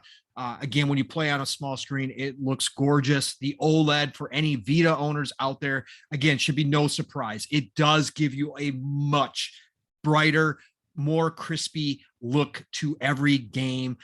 Even the older games that necessarily weren't designed around it. If you have a colorful game, which the Nintendo Switch has a plethora of colorful games. 100%. I'm sure Animal Crossing is going to look gorgeous on this OLED. It does enhance that play, right? It does enhance your experience with the game. OLEDs are gorgeous. Vitas right now in the aftermarket, the OLEDs are priced much higher than the old LCDs for a reason. So, again, I would have liked to see Nintendo. We talked about this deal. Nintendo, for me, I would love for them to appeal to me by giving me a more powerful, up-to-date, console, whether that be handheld, docked, or whether that just be a straight-up console like the old days. I want them to try to appeal to me. They're not. However, as I also stated, there are a couple RPGs on there that I'd love to be able to play, and Metroid Dread, as you and I talked about, Steel, looks fantastic. As an old school Metroid player, look, it's hitting all the right notes. Again, I said I'm not a platformer as much anymore, and I'm not. Again, that's why they call them Metroidvanias, is because Metroid started that whole thing. I'm not the biggest Metroidvania player, but if I ever had a chance to pick up a Switch, this is one game I would be picking up with it because it looks gorgeous. It looks so much fun. It looks like they added a ton of stuff to it. The puzzling in it, which was always a Metroid thing, looks insane. What they've done creatively to bring some puzzles more puzzles to this one as well. So again, shout out to everybody who's getting their OLEDs. Congratulations. Love seeing the positivity. Love hearing everybody experiencing sometimes OLED for the first time going, oh my God, this is crazy. Yes, it is. It absolutely is. So enjoy it. Glad, again, respect the hustle out of Nintendo. At the end of the day, they do what they do. They've got their fan base drooling nonstop for their next big thing. And like you said, Steel, they know how to put out a new piece of hardware and have a big game right there alongside of it. And they did it again with Dread, because like you said, Steel, I've been seeing the same thing. It's OLED and Metroid Dread pictures, right? They're side by side in the pictures, and that's cool as hell. So congratulations, all of you guys. Far Cry 6 again. Ubisoft is my fast food of gaming. I will go to their games all the time. I know what I'm going to get. I don't have a problem with it being another iteration. I don't know why Far Cry 6 is getting the heat that it's getting from the reviewers. That's the biggest takeaway for me, is the reviewers are back at it again. It seems almost like a monthly thing now. Steel, one game comes out and the reviewers shit all over themselves. They make themselves look like idiots. Not all reviewers by any stretch of the imagination, but there is always some reviewers out there who seem to take one game each month and suddenly become the clown show again. And Far Cry 6 is no different. I will pick up Far Cry 6 on one of those classic Ubisoft sales when the Ultimate Edition is like $30, and I get all the bells and whistles for $30. Valhalla and Watch Dogs Legions I bought out of the gate because Target had a buy two get one free, so it wound up being kind of a sale anyways at the beginning of this generation. But normally I will wait on the Ubisofts and get them on a deal. Far Cry 6 looks fantastic. I've watched Mav play it. It's Far Cry through and through. The graphics are crispy. Ubisoft knows what they're doing in that department. They've got the formula down. Some people are sick and tired of the formula. Totally understand. Don't blame you in the least. Does not take away from this game being very well done at the end of the day. And the core level is there. And it looks like it's playing extremely well, especially with that new texture pack that all of a sudden everybody figured out they had to download, because it doesn't download automatically for the Xbox. But you get that 4K texture pack on there. God damn, that thing pops. But as far as the reviewers go, talked about this last night at Xbox Ultimate as well. Again, the clown show's back in place. There is a literal headline that says, I can't do this anymore. This is not a review of Far Cry 6. And then they go on to score. Okay, look, then don't review the game. Okay, flat out. I don't care who you are. I don't care how big you are. I don't care how small you are. If you're not interested in reviewing the game, you have nobody else on your staff who wants to review the game. Don't review the game and just come out and say that we are choosing not to review Far Cry 6 at this time because none of us have interest in this game. So we're not going to be able to neutrally look at this game, or we're not going to be able to look at this game from a neutral standpoint and give it a fair review. So we've just chosen not to review it at this time. Right. Perfect. Good on you guys. Great. When you review a game that you don't want to review and you review it just to review it, and at the end of the day, you score it that way, you can't remove yourself and take a step back, then you're doing a disservice to your entire audience. You are showing people what you truly are at this point, and you should probably not have done it at all. Like I said, you're not doing any good for anybody, for those people on the fence who are looking to reviews to see if they should pick it up or not. If they trust you as a reviewer and you come out with this type of review, you are now discrediting yourself and you're not doing anything for that audience member at all. And eventually all of that adds up. Eventually people start going, yeah, I'm not coming back to here again. I can't trust what they're saying. Right. So don't do it. Right. It's a clown show. I hate it. I can't stand it. I think it's stupid. I'll point to the opposite side. Jez Gordon, again, shout out to him. I love those two. Jez Gordon did the review for Windows Central. He's tired of this too. He went on a long rant yesterday on the Xbox 2 about how sick and tired he is of this formula, how he is done with this formula. But you know what? He went ahead and did the review, and he said yesterday during his rant, he goes, I know I sound like I hate this game. He goes, I hate this game because I'm sick and tired of Ubisoft just creating this spewing out shit to spew out shit, right? He goes, I agree. but he goes, when I was doing the review, he goes, I took myself out of that mode and said, I need to know that my audience is going to have a lot of people who do like the Far Cry series for what it is Mhm. and that do want a good review out of this. So he goes, I stepped outside of my personal feelings and he goes, I reviewed it from a neutral standpoint and tried to write it. Guess what? He gave it 3.5 out of 5 stars. Fair review. He gave specific critiques. He didn't just say, I'm just bored with this. No, He yeah, gave okay, specific critiques on the gameplay, Nice. talking about the AI and that kind of stuff. So, you know, he did the right way to do journalism. And he also still has a list of really positive things to say about the gameplay, because you can go back to that old style, as we've talked about here, Steel, back in the day when we had like 3-4 magazines that we had to go through, like the EGMs, like the Game Informers. You know what they used to do? They used to break down the game by, you know, gameplay, by sound, by music, by different categories, and they used to score each category. So even if the story didn't hit with somebody as the reviewer, and it's still an opinion at the end of the day, they could say the story, hey, didn't work for me. This is why it didn't work for me. This is my critiques of the story. I give this a 6. But then you could go to the graphics section and they'd be like, graphics out of the park. They are technical wizards. This looks fantastic. One of the best looking games I've ever seen. 9 out of 10. You could go to that section and then you could see how each one broke down. Nowadays, people are just like, just lumped into one thing. Yeah, lumped into one thing. 4 out of 10. There's literally 4 out of 10s for Far Cry. 4 out of 10 back in the day, as we've talked about here, Steel, too, when I've gone on my review, that's a broken game. That's a broke game. That's a game that you can't play for the most part. Or there's like game-breaking bugs where you lose 20 hours of gameplay and all of a sudden you're back to 3 levels ago because it's broke, right? Or there's a mission that absolutely is stuck and you can't go forward and it's a main mission, so you can't progress in the story anymore. That's what a 4 out of 10 game is. There are literally people giving Far Cry 6 this. That's not the case. Okay. That's obviously not the case. The game looks gorgeous. All you got to do is look at the videos to see it. Even though it's cross-gen, it looks beautiful. The game plays smooth.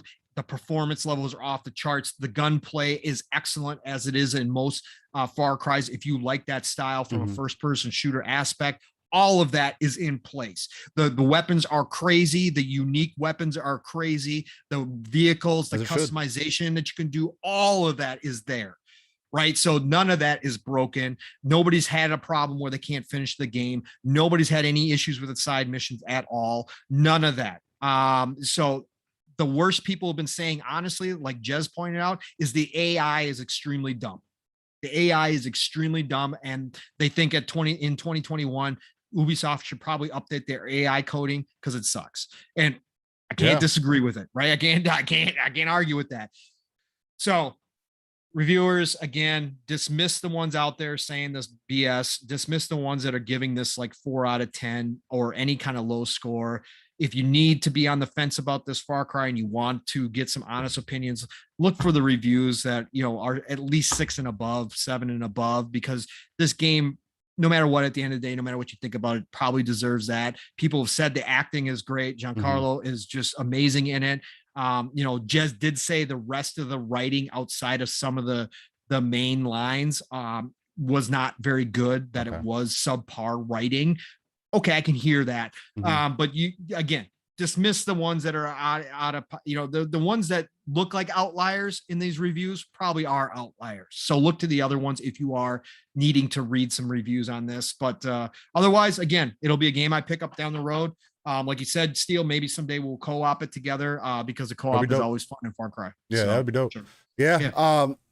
That's the main thing for me. I 100% agree with you though, man, too, with the whole review thing. And I saw somebody, Doom Reaper wrote in the chat, you got the only reviews that matter are your own. I agree with that to a certain extent, but there's a reason why we have reviews. Yeah. To get other people's opinions, to get someone that you trust, quote unquote, to get their opinion and their feelings about a game that you were already interested in, or that you had some form of interest in. That's the key point right there. You had the interest, and you're doing a review to do your research. That's why I kind of like I don't look at reviews unless I was already interested in the game. I haven't looked at reviews for Far Cry. Why? I'm not interested in the game, so I'm not going to look at reviews. So Yeah. I'm also not the guy to sit here and say I base my purchases off reviews. Unless I'm really on the fence about a game, that's when I look at reviews. Right. You know what I And mean? let's be fair, Steele, you and I both know the type of gamers we are. We're strong, right? Exactly. A lot of the That's other mass thing, too. gamers out there aren't strong in their convictions. They Right. pick up games randomly. They Yeah, try, yeah. you know, Which I whatever the understand. case. So they still look to reviews. Like Stubbs says, reviews still have a place. Absolutely. A lot of devs are paid 100%. on reviews still, which is awful, but it is what it is. Mhm. They are paid off of those review scores, and a well-reviewed game gets that mass appeal because the word spreads like fire. So reviews 100%. definitely have its place.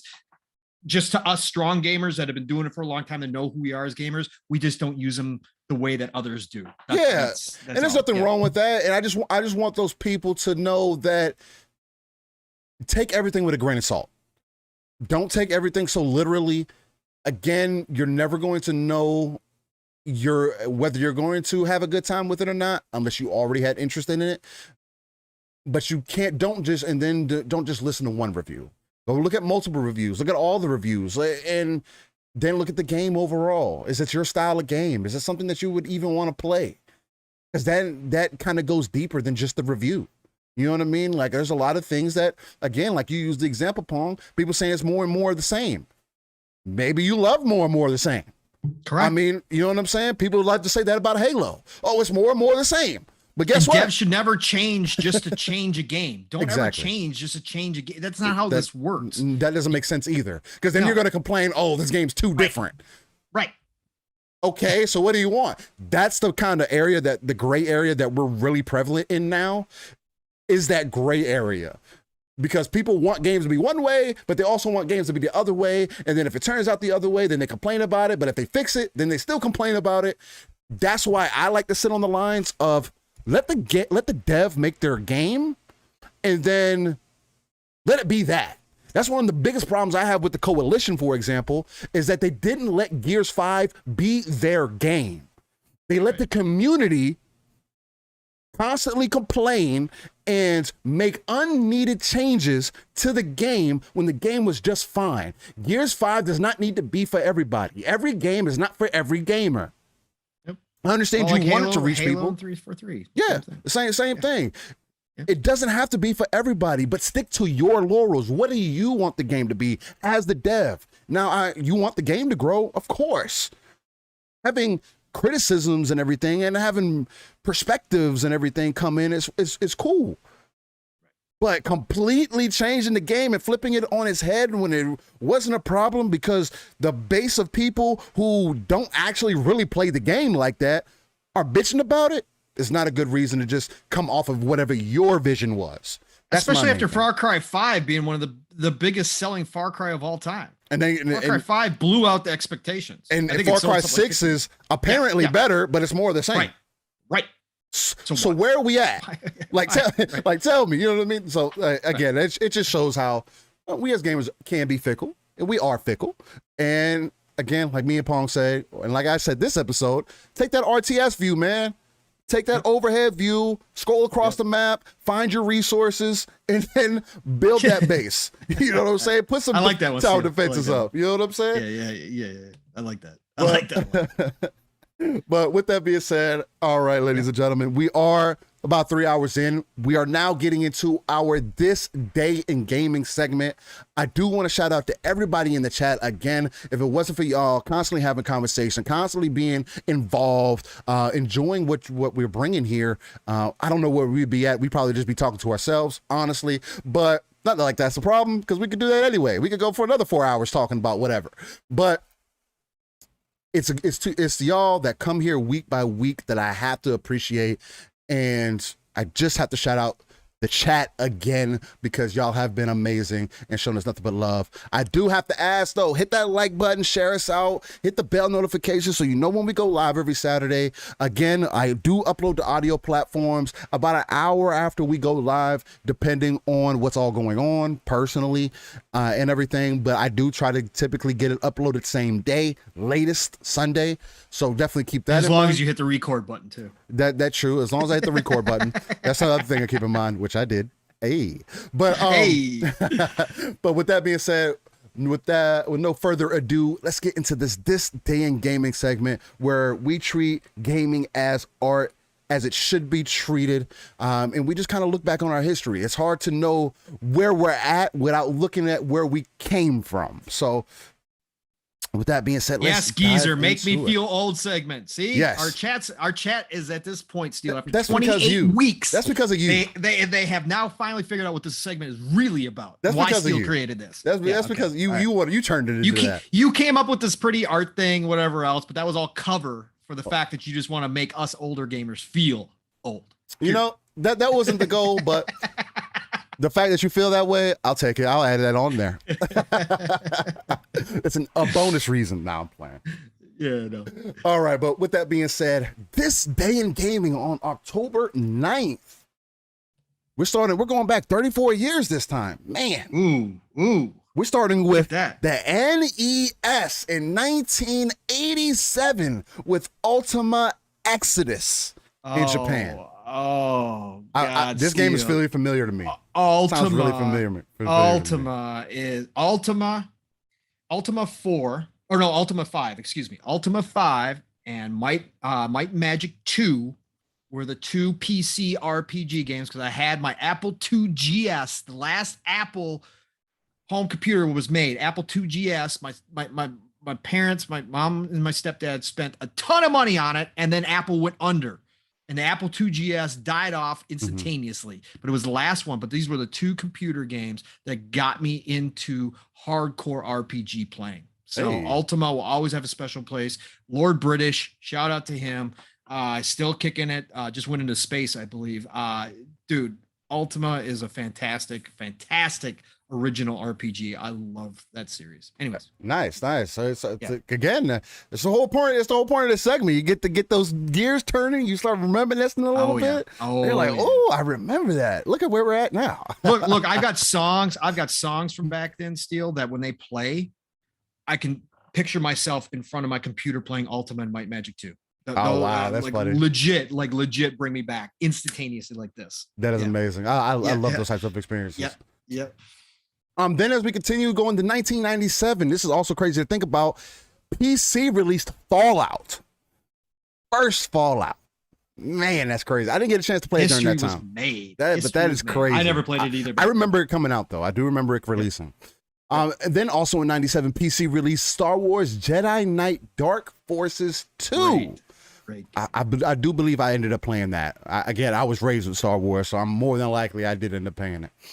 Then in 2002, we had a bit of a Crash Bandicoot spinoff. You had Ty, the Tasmanian Tiger. I remember that. Yeah, Ty was cool. I believe that should have been a Crash Bandicoot spinoff, if I'm not mistaken. Yeah. Unless it's some other character that they end up creating that I can't recall, but I do remember that game. And then PlayStation 2 also released that same game. Then in 2003, PlayStation 2 released Way of the Samurai 2 in Japan. Yep. Never played that game. You never played Way of the Samurai? No, I am shocked, dude. I am shocked. PlayStation 2 was a heavy fighter box for me. That was like, we've spent a lot of time playing fighting games and racing games. Yeah, for sure. Then on PlayStation 2 in 2006, I think it's still one of the best games as far as MK goes. PlayStation 2 released Mortal Kombat Armageddon. Classic Mortal Kombat game. It was an excellent game. Then on PC, they released Warhammer 40,000, Dawn of War, Dark Crusade. Stop the Warhammer, man. That's a classic game from back then. I know a lot of people who love that. That lore, you want to talk about lore? That shit is deep. Yo, I started listening to two guys on a podcast that break down the lore for you. Literally, like listening to a foreign language a lot of the time. Like how deep that is, man. It's crazy, man. Oh God, that's Yeah, it's something else. insane. Yeah, it's insane. Yeah. Warhammer's insane. Yep. 2007, the DS released Bleach: The Blade of Fate. I heard that game was all right. I didn't get the chance to play it, but I heard it was all right. Then PSP also released Final Fantasy Tactics: The War of the Lions. I heard about that. Never got a chance to play it. Yes, excellent game. Excellent. PlayStation 3 released Folklore, whatever that is. And then Folklore? Yeah. Folklore is, dude, that was a game that got me to buy the PlayStation 3. Really? So unique, from Japan Studios, dude. One of the most unique games. I mean, not gameplay wise, but the setting. It was like a dark fairy tale setting. Wow. It was gorgeous on the PlayStation 3. That game right now is so rare. It's selling for like almost $200, I think. Used copies of that game. I owned it twice during my PlayStation 3 days. Great game. Great game. Excellent, excellent. And then PC also released in 2007 Neverwinter Nights 2: Mask of the Betrayer. I was heavily involved with Neverwinter Nights for a bit, but towards the end it kind of dropped off for me. I'm not into games. I say that, and I play Black Desert Online. I played a lot of it. Yeah. I'm not into games. I don't believe this was one of them. I believe this was Neverwinter 2. Was kind of this was the next best thing after Diablo. After Diablo 2, this was like that next step up. It's awesome. And I've thoroughly enjoyed it. I think the Neverwinter I'm thinking of is the newer one. That's think about the online heavy MMO? microtransaction base. Yeah. That I is played trash. a lot of that PS4. I enjoyed it. But I know I had a good time with it, but I'm a D&D guy at heart. But yes, it is heavily micro. It's a straight up MMO. I mean, it's. I heard it's really pay to win though, like super pay to win. Oh yeah, you can, Okay. but you can grind out too. Okay, you can grind out. Yep. That was one of the things that turned me off with it, about it being pay to win. I say that and I play BDO and that's full of whales, but that's either here or there. But yeah, Neverwinter Nights 2, I definitely remember that game. That was like the next step up from Diablo 2. My father made sure to put me on that. That was an excellent game. And then 2010 iOS released Game Dev Story. Not familiar with that. Also, I'm not a fan of iPhone, so there's that, or Apple. So there's that. 2012, PlayStation 3 released and Xbox 360 released Dishonored, the first game in the series. Dishonored is a great series. I never had a chance to play them all the way through. I think I played the first one about halfway through, and then another game pulled my attention. More than likely, it was a multiplayer game. Arcane are geniuses. Yeah, but it was good. I like their gameplay loop. It was nice. Yep. Then PlayStation 3 released in 2012 The Walking Dead Episode 4, Around Every Corner. Perfect game for the Vita. I love the Walking Dead series on the Vita. Nice. Perfect for it. Yeah. But then on PlayStation 3 and Xbox 360, they released XCOM Enemy Unknown. XCOM's another classic RTS Go play series. Phoenix Point. It's on Game Pass. All you Sure. XCOM lovers, from the original creator, he just had an interview and flat out just admitted that he just basically took XCOM and reskinned it. Go play Phoenix Point. It is on Game Pass. Excellent game if you love XCOM. Same game. It's awesome. That's what I've been hearing for sure. And then in 2013, PC released Legends of Eisenwald, excuse me. Not familiar with that title. Nope. 2014, PC released Final Fantasy 13. Yes. Which is interesting. Yeah. 2015, PlayStation 4 released Uncharted: The Nathan Drake Collection. Uncharted, another series Amazing. that I never played through. Never had the motivation to play through them. I played through them. I started playing the Drake Collection. It's good. I might once I get a. The writing is fantastic. Once I have a reason to buy a PlayStation 5, unless they all. Well, no, this is coming to PC too. Well, I think it's only 2 and 3 though. That's coming 2 and to PC. 3. Yeah, they didn't go back to the original. Or no, 3 and no. Or is it just 3? 3 and 4. Oh, is it? Is that what it is? I think. Yeah. Yeah. So I mean, that'll give me a chance to jump into it to see if it's something that I'm interested in. I mean, I like Tomb Raider. I'm not saying that Tomb Raider is like the most amazing game, but I do enjoy it. Again, I believe I can't remember which one it was. Either way, the one that had the multiplayer in it was my favorite Tomb Raider. It's the one that I enjoyed thoroughly the most. I heard Uncharted had similar things to it also. Yes. So Uncharted's multiplayer, a lot of people love. Yeah, I heard a lot of people like it. I haven't had a chance to play it. I don't have any. I'm not like, I don't feel like I'm missing out on anything either necessarily. Yeah. Again, when you've played games like Tomb Raider over the years, you're not really missing out on much. I know it does things differently. There's a different story and there's everything else. The story's great. But if I ever get a chance to play it, I'll play it then. And then 2017 PC release, actually, this game is one of the few games that I actually bought multiple times, and that's Middle Earth: Shadow of War. Excellent game. I bought it multiple times too. PlayStation and then on Xbox. I bought it on PC. I got it beat on Xbox. Yeah. I got it on PC, and then I turned around because I was having issues with it on PC. I turned around and bought it on Xbox and completely beat the game. Nice. It's a great game. The Lord of the Rings games are so amazing. The Nemesis system is one of the most amazing concepts in video gaming to date. The way that they have the AI set up is so amazing that one of the enemies that you killed can come back and essentially whoop your ass. Remember you, everything, call you out, middle of the battle, everything. I think is an amazing. Not only that, because they also adjust them to you. They also learn your moves. You can't do the same thing. I think that's what made the Shadow of War series so great, is because unlike Batman, the enemies get used to you. Like, the more and more you progress through the game, the enemies aren't just going to keep letting you do the same thing over and over to them. Right. And that's what made it amazing. I really want the Nemesis system to be in more games because, man, the what they did with AI, my God, it cannot go understated. At least personally. Oh, Steel, I forgot to tell you too. Talk about classic games. I just got Lollipop Chainsaw and Battle for Middle Earth 2, RTS. For 360 off of GameStop. I actually found Lollipop Chainsaw. You can't find anywhere. They have one copy. It sells consistently used for $50 online, 40 to $50. Wow. And I found it at GameStop, and I had a $15 credit that I've been just sitting there on points. So I want to pay like $24 for both of them with shipping. Damn. So those are coming. So I'm going to be firing up the old 360 because they're not backwards compatible. Oh, so damn. I'm going to be firing up the 360. Hell yeah. Anyways, that's amazing. Then in 2018, Nintendo Switch and PlayStation 4 released Disgaea 1 Complete.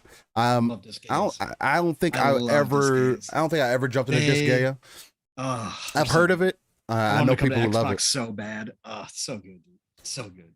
And then last but not least, 2019 Android released Digimon Re-Arise. Oh, I'm sure you were a big Digimon fan. I love Digimon.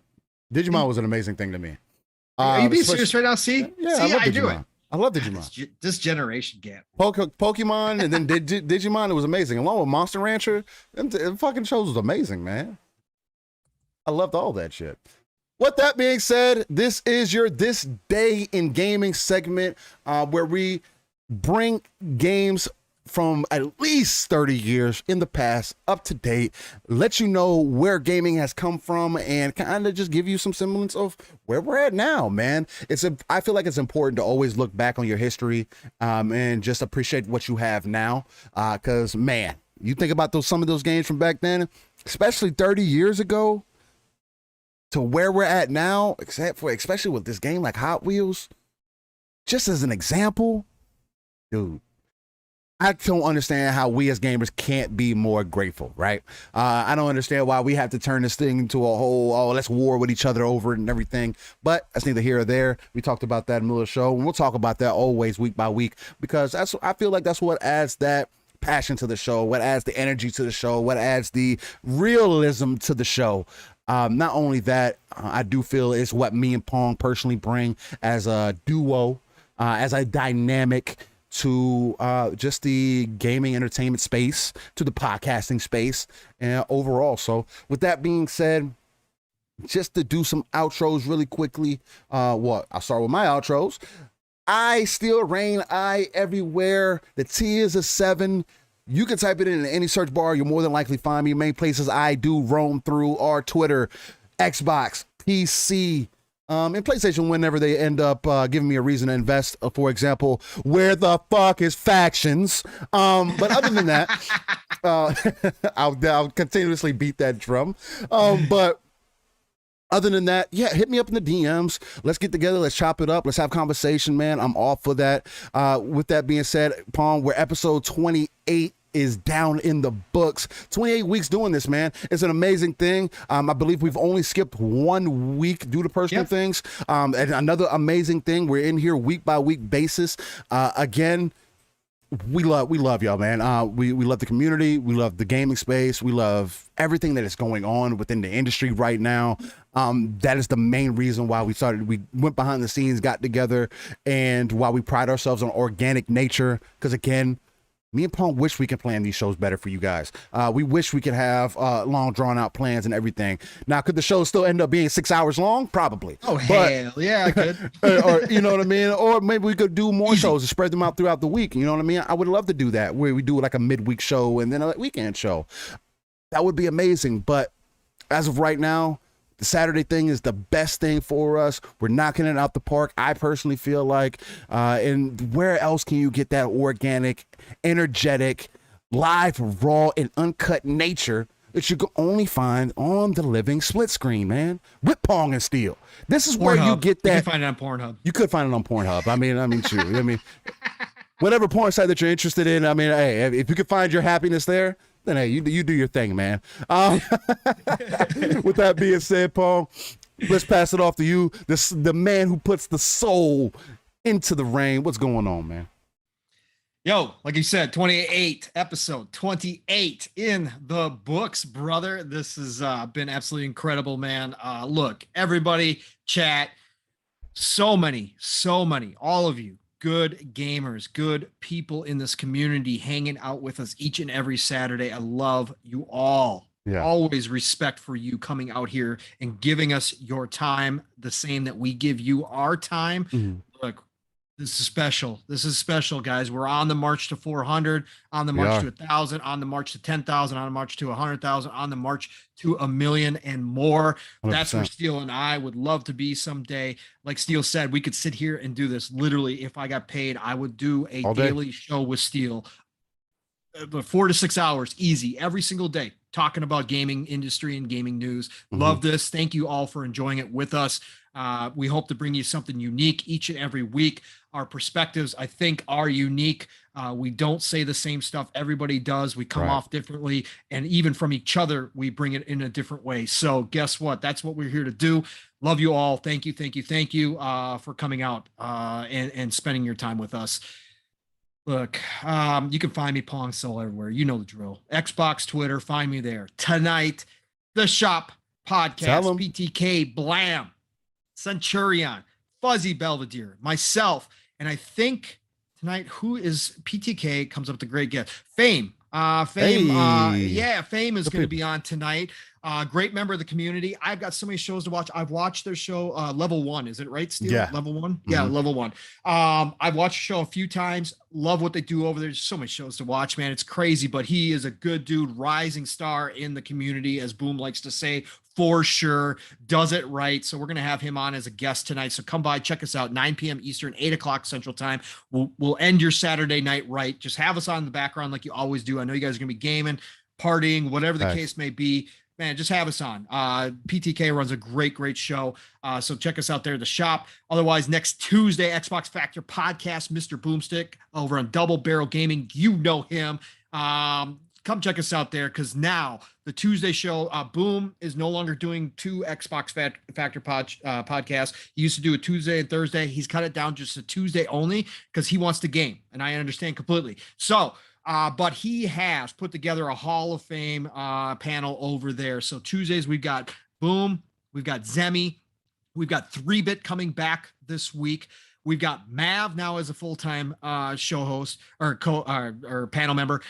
We've got myself, and he has also added Archimedes, who came over from the Thursday show. So, man, great Tuesday show. Xbox Factor Podcast, 12 p.m. Eastern, 11 o'clock Central Time. And then Friday nights, Xbox Ultimate. A great show last night with Mr. Badbit, of course, Joe. Excellent guy. Boo Joe. No, I actually love the guy, but we go back and forth all the time, him and I. And then we also had Fuzzy on as well last night from the shop. So, check us out Friday nights, 9 p.m. Eastern, 8 o'clock Central Time. Otherwise, golden age of gaming is upon us. Play what you love what you play. Just go out there and enjoy Enjoy, gamers. Enjoy this. Love you all, and we'll talk to you real soon. Steel, get us out of here. Peace, ladies and gentlemen. Much love. See y'all next week. Ow.